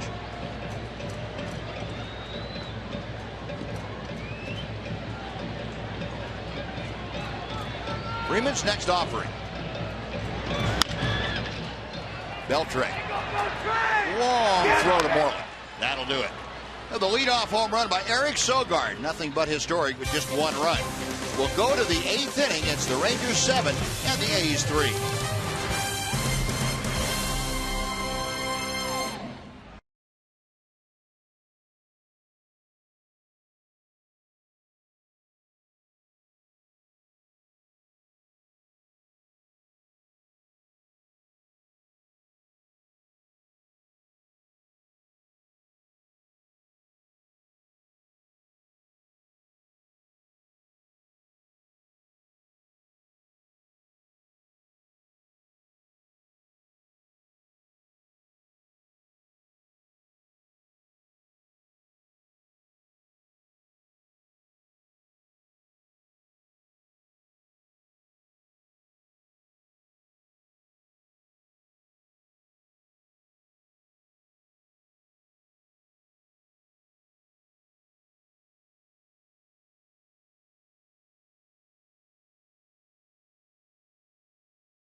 One more here in Oakland tomorrow afternoon, and then it's on for the big series in Houston.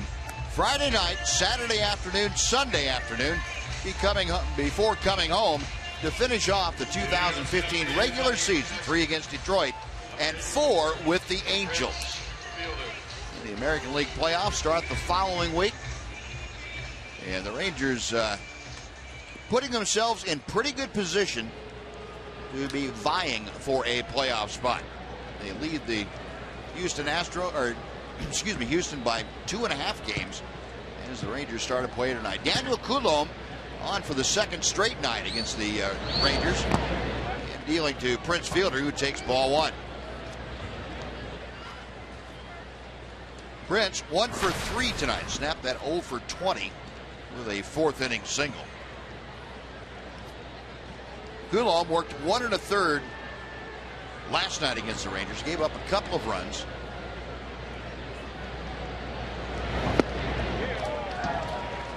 Prince a little over anxious. 1 ball and 1 strike. Coulombe, you remember, originally Dodger property. Just joined the Oakland A's on the 10th of the month. Drops in that off-speed pitch. 1-2.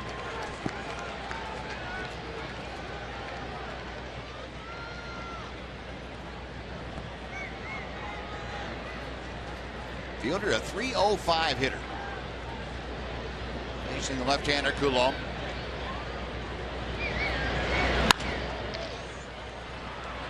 Back to the shortstop, Sogard. That is out number 1.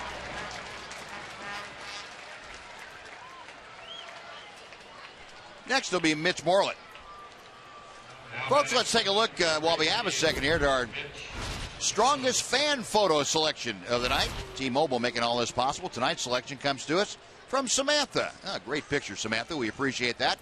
For all you folks who would like to send your photos, it's hashtag Southwest Data Strong Fan, and your photo just might be selected the way Samantha's was to be shown on one of our upcoming broadcasts. Good folks at T-Mobile making all of this possible.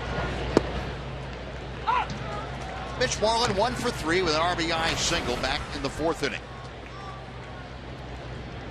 Mitch now 82 RBI. He's just 2 behind Prince Fielder for the top spot on the Ranger club.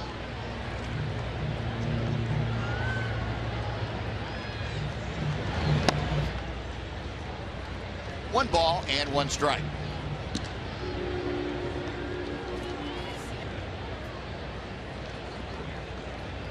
Facing Daniel Coulombe, who went to a college ball at Texas Tech 2011, 2012. Bounced around a little before that. The Dodgers made him the 20th round pick in the 2012 draft. Jake Diekman in the Ranger bullpen.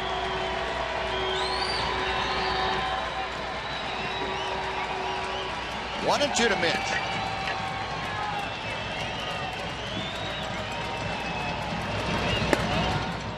That evens the count.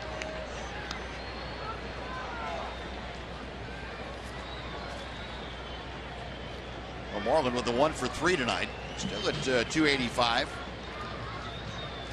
23 home runs already is tying his career home run mark. That was back in 2013. Going the other way and a soft fly ball at the cannon. 2 gone.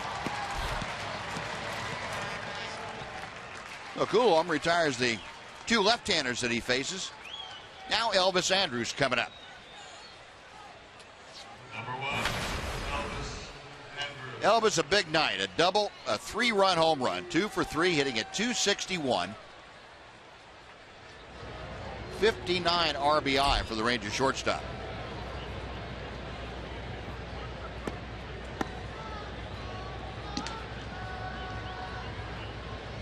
Coulombe's first pitch to him. 0-1. He'll take you back to Elvis driving the ball out of here, and I mean way out of here. I'll say he did. That back wall, it's Still, when you've watched Elvis play for the last, whatever it's been, 7 or 8 years, still kind of look in amazement at that ball. Just haven't seen him do that before. Yeah.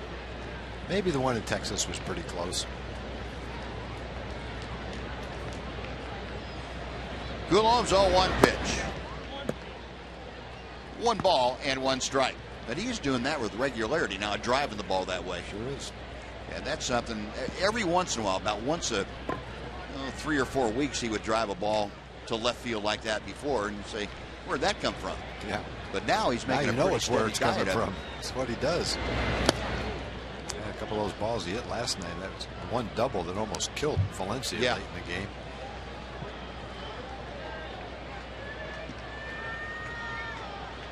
Well, he got that leg kick going. He got a little bit heavier bat.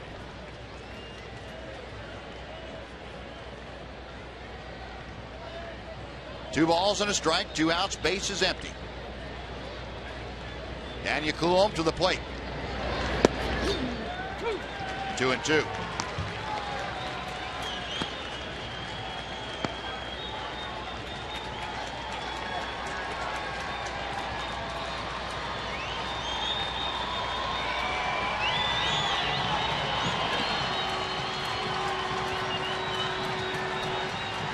Left-hander sets, Elvis waiting.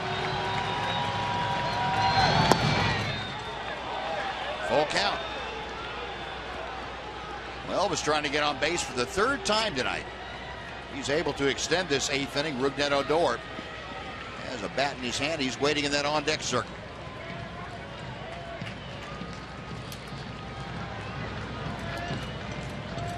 Coulombe, okay, is a sign. The payoff pitch is coming to Andrews.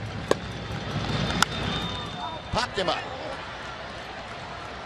Sogard, the shortstop, makes the catch, and that'll do it. So Coulombe sends the Rangers down in order.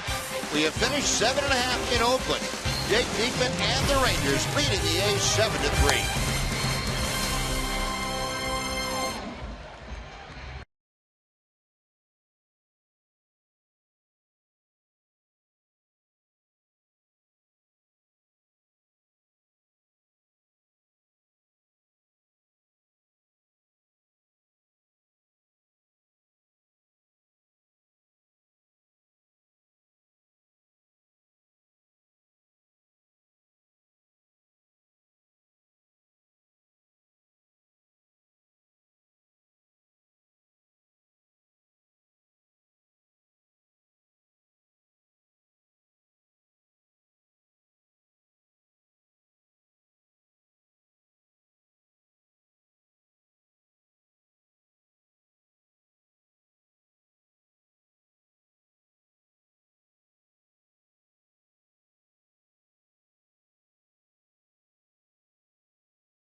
Bottom of the 8th here at O.Co Coliseum in Oakland. This is the middle of a 3-game set between these two teams. The final series between these two. They'll close things out tomorrow afternoon in a day game affair. 2:30 first pitch here at the Coliseum. Cole Hamels rounding into Ranger form, 4-0 in his last 6 starts for Texas. And Mark Canha hitting things very well in his last 27, 25 RBI from Mr. Canha. All of this valuable information brought to you by the fine folks at AT&T Ubers, fellas. All right, Ep, thank you. Now we head to the bottom of the 8th inning, and Jake Diekman has come out of the Ranger bullpen to take over. Diekman, who pitched a 1-hitter last night. Will Venable in left field defensively. Stubbs moving from left over to center.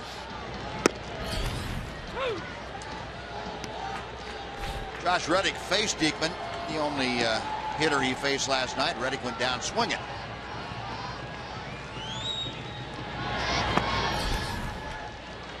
One ball and 2 strikes. Reddick, Valencia, and Vogt in this inning. Jake in his 23rd appearance of the year, a 174 opponent's average against him. He misses low and outside to even the count.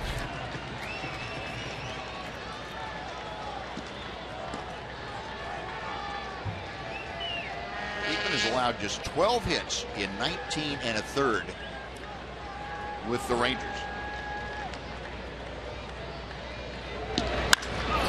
Center field, Stubbs retreating and makes the catch. Boy, nice swing. Reddick hit it hard. Nice swing, nice contact. Smooth swing by Reddick.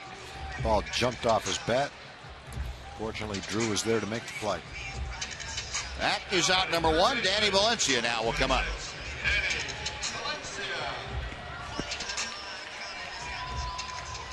Well, last night, Jeff Bannister in a 3-run game used Diekman for 1 batter. That was Reddick. Then went to Dyson for the next 2 outs in that 8th inning, and then turned it over to Tollison in the 9th. Tonight, with the Rangers leading by 4, he's going to stick with Diekman here in the 8th inning. Got another left-handed hitter after Valencia, Stephen Vogt. It's just a little bit low, and the count goes to 2-0. Valencia a single in 3 trips. His base hit came back in the 6th inning. Rangers 7 runs on 8 hits tonight. The A's 3 runs on 6 hits. 2 errors in the ball game, both committed by Oakland.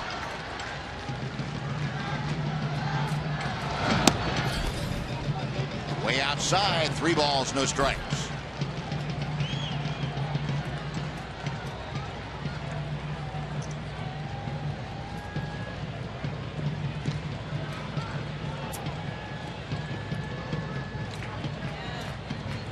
Diekman back to the plate and fires a strike. 3-1. And Sam Dyson loose and ready if needed in that Ranger pen. Right-hand hitters for Oakland are looking out there going, oh no, not him again. Ball 4. Valencia draws the 1-out walk.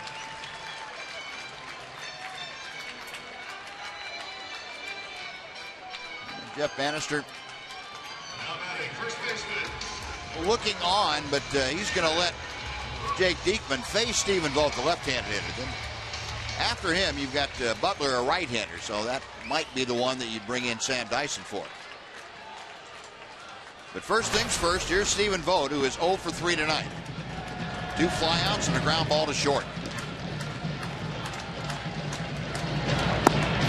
And strike 1 at the knees.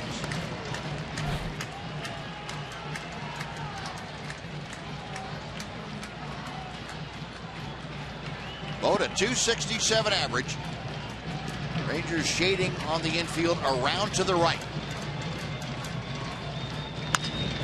Broken back grounder foul, and the business into that bat again headed out towards second. You see Jake ducking down, not taking any chances when you see that thing coming in your direction. Second bat that's gone pretty much just like that.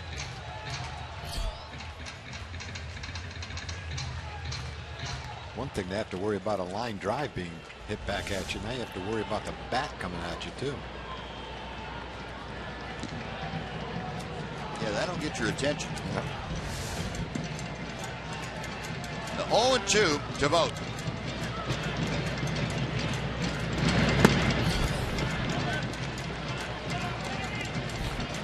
Vogt with 18 home runs, 67 driven in.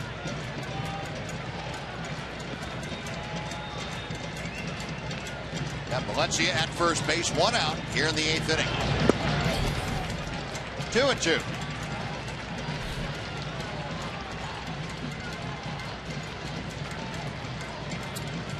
Diekman kind of has reverse splits in that left-handed hitters have a better batting average than right-handers. Left-handers have hit 281 against him. Right-handers is 209. Got him swinging. Not that time. Vogt gone on strikes. There are 2 away. And Billy Butler coming up.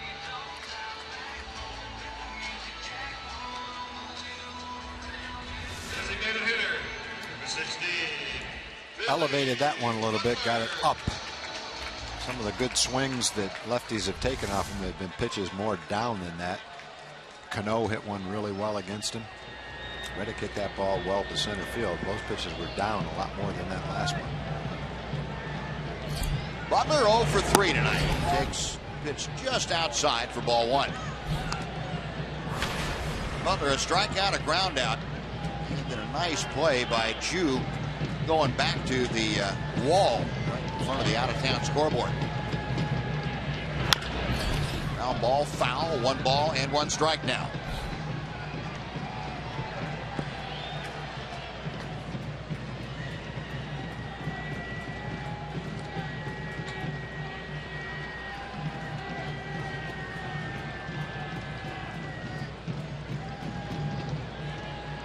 Butler back in there, getting out of a widely spread stance. Off the end of the bat, softly out towards second. Odor, little backhand flip to Moreland, and that will do it. So the walk, no problem. The A's strand a runner. We're going to the 9th in Oakland. It's the Rangers 7 and the A's 3.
Add maybe a little bit more here in the 9th inning. And Rougned Odor, Bobby Wilson, and Drew Stubbs will be the first 3 Ranger hitters. They will face R.J. Alvarez on for the second night here against the Rangers. Alvarez worked 2/3 of an inning last night.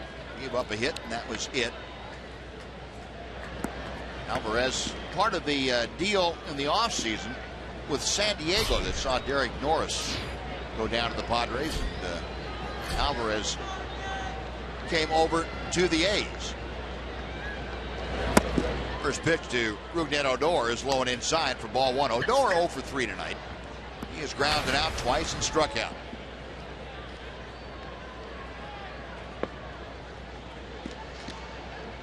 A's infield shading Odor around to the right. Almost qualifies an overshift. There's a drive to deep right field. Rugi knew he got it. Goodbye. That go in the second deck? Yep. It went in the second tank at Odotco Coliseum, and that is big man's territory for Rougned Odor. His 15th home run of the year. The Rangers lead it 8-3.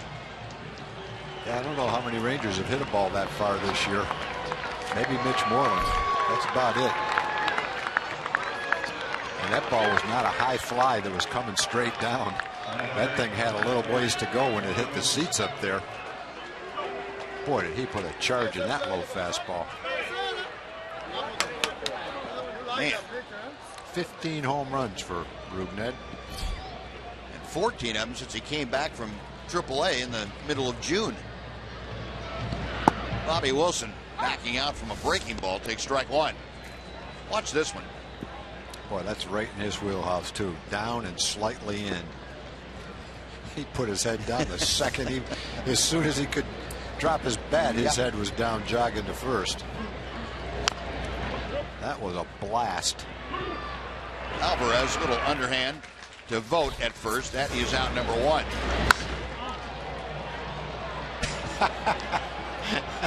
I don't think I've ever seen anybody drop their head that quickly. Now batting. There was nothing in the world that could have stopped that ball from going out of here. You could have a wind blowing in at about 40 miles an hour. Couldn't have stopped that thing.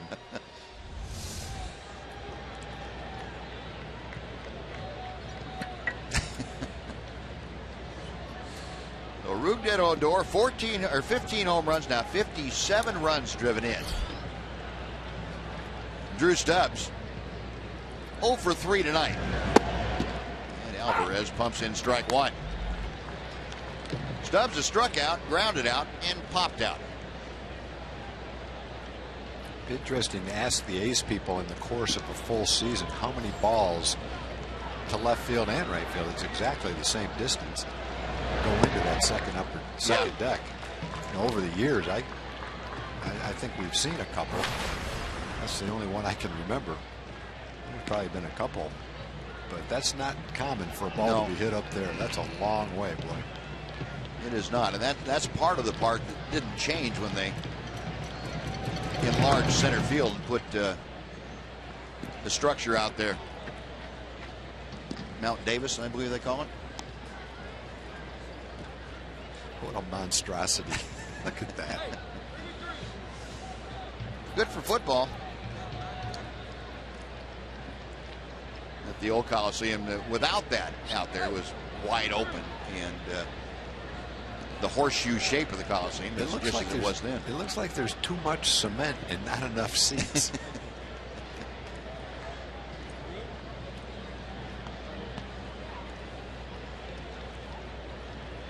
One ball and 2 strikes, the count to Drew Stubbs.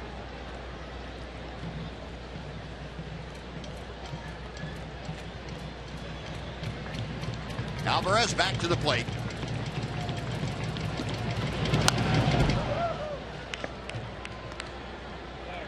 And let's go down to Emily Jones. Em?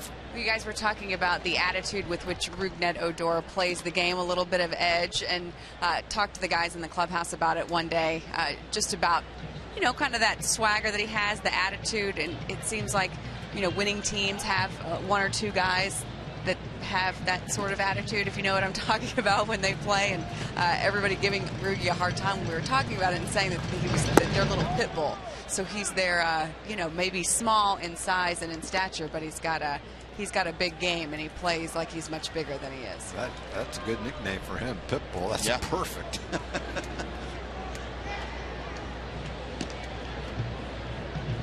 There's just not many guys around the league that can hit a ball like that. Nope. 2-2 pitch coming to Stubbs. And ball 3 is low. And it's not like that's the only ball he's ever hit like that.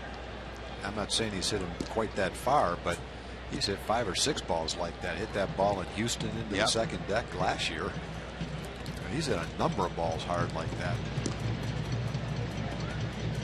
Payoff pitch on the way. There will be a day where he's not hitting 6th, 7th, 8th, or 9th. Not sure when that'll be, but it's coming. Well, fortunately, at 21, he's got a little bit of time to, a little ways to let it go by, and he's going to be okay. And he's perfectly happy. He's happy hitting 9th if that's where Banny puts him. Yeah. But at some point in time, Banny's going to look at his lineup card. And when he puts Rudnet's name in the lineup, it's not going to be at the bottom of the order. And ball 4. Stubbs takes the 1-out walk. And he'll pass the baton to Will Venable for his first at bat. Now Alvarez, a home run, a tap out, and now a walk. Number 30, Will Venable. Venable stepping in, hitting in the number 1 spot. Took Delino DeShields' place in the batting order. Took over in left field with Stubbs going to center field last half inning.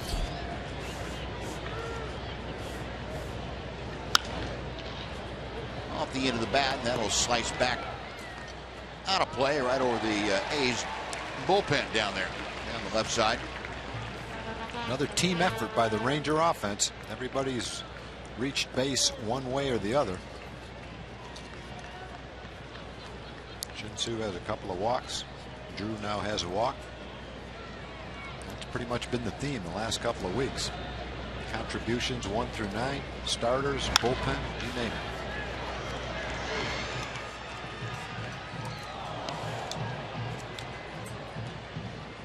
Yeah, people have been listening and reading about trying to make comparisons between this club and, say, 2010, 2011. I'm not sure you can make that comparison. This is an entirely different ball club than what the Rangers had. Now, that's not to say they won't have the same kind of success or more, but this is comprised of different folks. There's a base hit to left for Venable. Stubbs was on the move, so he keeps going, and the ball gets kicked by Canna, goes to the wall, and Stubbs, flying around the bases, scores. Boy, he was going around the bases like a taller Delino DeShields. That ball was definitely affected by the football. That thing looked like a hit on the pavement of a turnpike.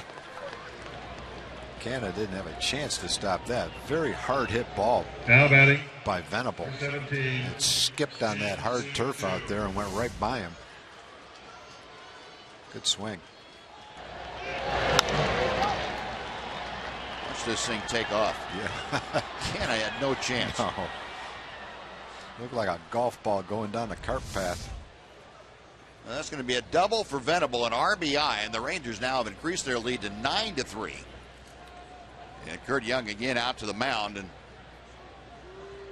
trying to tell R.J. Alvarez, hey, you might want to keep the ball away from the bare spots out there. Might want to keep it away from the barrel of the bat, too. No, that too.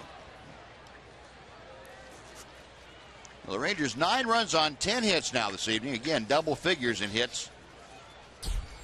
Will Venable, with that base hit, snapped an 0 for 11 that he was in. Shin-Soo Choo has walked his last 2 times to the plate. 0 for 2 officially tonight. Got Venable at second. Still just 1 out here in the 9th inning.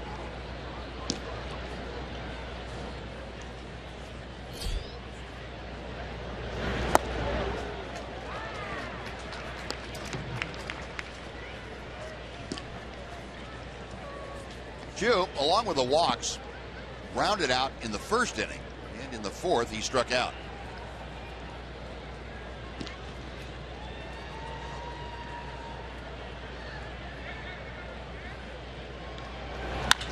That ball's hit hard to right, a base hit. Venable will be waved around third. Reddick will throw the ball into second. Choo with the RBI base hit. The Rangers in double figures, leading 10-3.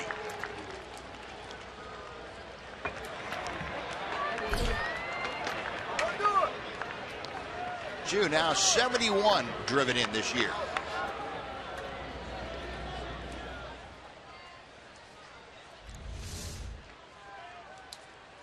Number 29, Adrian Beltre. Ball had a little bit of tailing action, but unfortunately for Alvarez, the tailing action brought it right back over the center of the plate.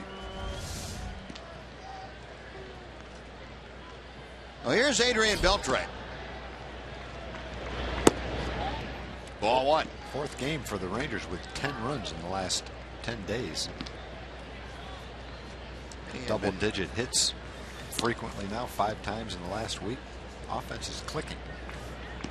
The last 12 ball games now, they have scored 83 runs. And Beltre gets underneath it. A sky-high shot to center. Burns camped out underneath it, makes the catch. That is out number 2. Adrian's got some elevation tonight. Yep, you get that on the barrel of the bat, too. Number 84. No 2 gone. Prince Fielder will now step in.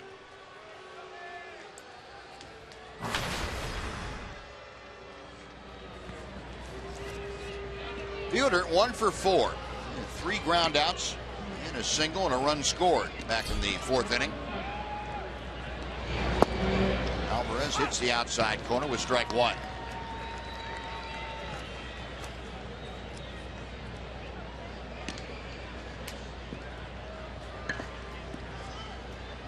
Rangers tonight 10 runs on now 11 hits.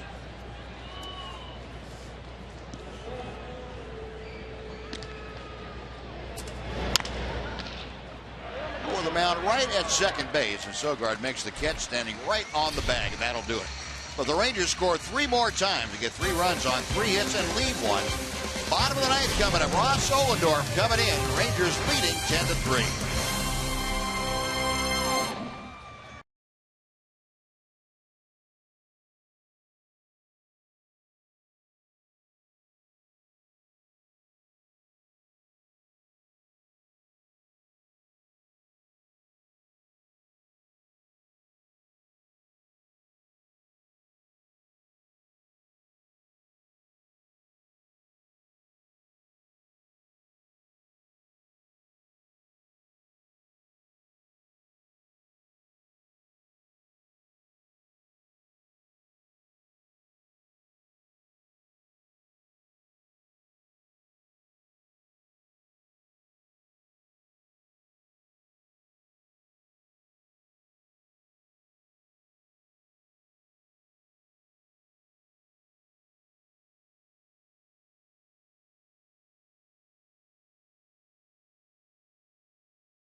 You by Southwest Airlines. Book your low fare now at southwest.com. By AT&T Uverse TV. Uverse has more live TV channels on the go than cable. And by your Texas Ford dealer. Visit your local Texas Ford dealer today. Ford is the best in Texas.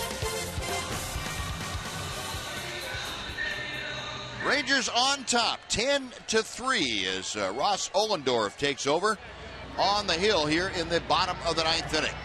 Brett Lowry to lead things off against the 33-year-old right-hander who misses high with a breaking ball. Ohlendorf in his 16th game with the Rangers, 2-0 record with a .263 ERA. This is just a little bit low with that. It's 2 balls, no strikes. Lowry 0 for 2 tonight with a walk. Walk leading off the 3rd inning, came around to score the first run of the game. As we've been talking about, maybe 10 days ago, a couple of weeks ago, how important coming down the stretch it was for the middle of the lineup to get hot and help carry the team, and they've certainly done that. Another thing that's happened is Kobe Lewis has stepped up to the plate. He'll win his 3rd straight game today. One of them was a shutout against the A's. Beat Houston his last start, 6 innings, 2 runs today. So the veteran in the rotation in his 17th game today. He's stepping up when the chips were down too. But that's no surprise. He's been doing that for the Rangers for a long time. So you turn the clock to, or turn the calendar to September and October. Yeah. And you know Kobe's going to be there. That's his time. Yep. And again, a good night tonight. Maybe not his best, but certainly gave the Rangers every opportunity to score a lot of runs, and they did it for him tonight too. Yeah. Kept the A's down, and that's you beat whoever's in front of you, and that's what Colby and the Rangers have been doing.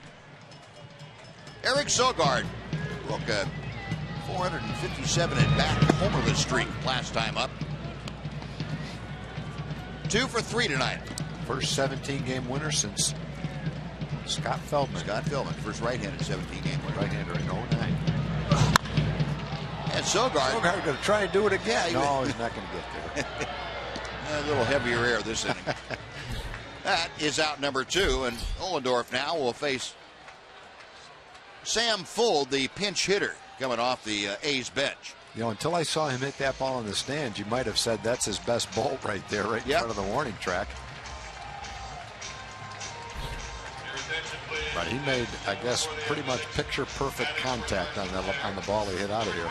That was his version of the ball that Odor hit a little bit farther and a little bit closer to the line.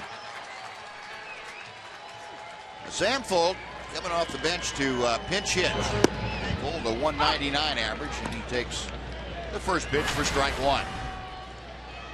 Couple of home runs, 22 driven in for Fuld.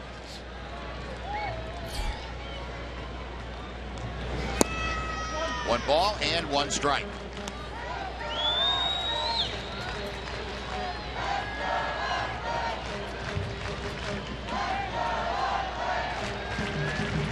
Ohlendorf back to the plate. Pop foul, that'll be back and out of play. 1 and 2. Colby going to win his 17th, and he was already 5th in the American League in wins, so he's going to join Keuchel and Felix Hernandez and company right at the top of the win list in the American League. Felix with 18. 2 balls, 2 strikes.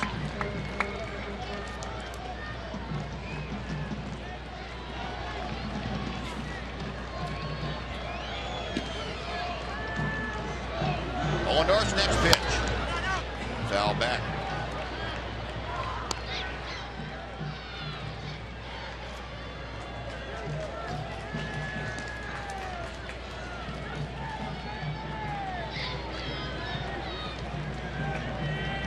Ross again to the line.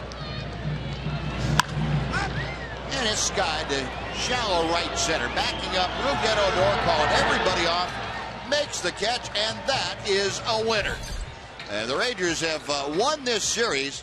Still have one more game to go, but they have taken the first 2 games of the series here against the A's, and they now lead the American League West by 3 full games over the Houston Astros. Well, the Rangers picking up that half game tonight. A flurry of 3-run home runs this evening. And there's the updated American League West race. The Rangers 3 up on Houston, 4 up in that loss column. Now, Houston will not play tomorrow. The Rangers take on the A's here with an opportunity for the Rangers to pick up another half game before going into Minute Maid over the weekend. But that is looking awfully good now. Magic number down to 8 with 11 ball games left to play for your Rangers. But sitting atop that AL West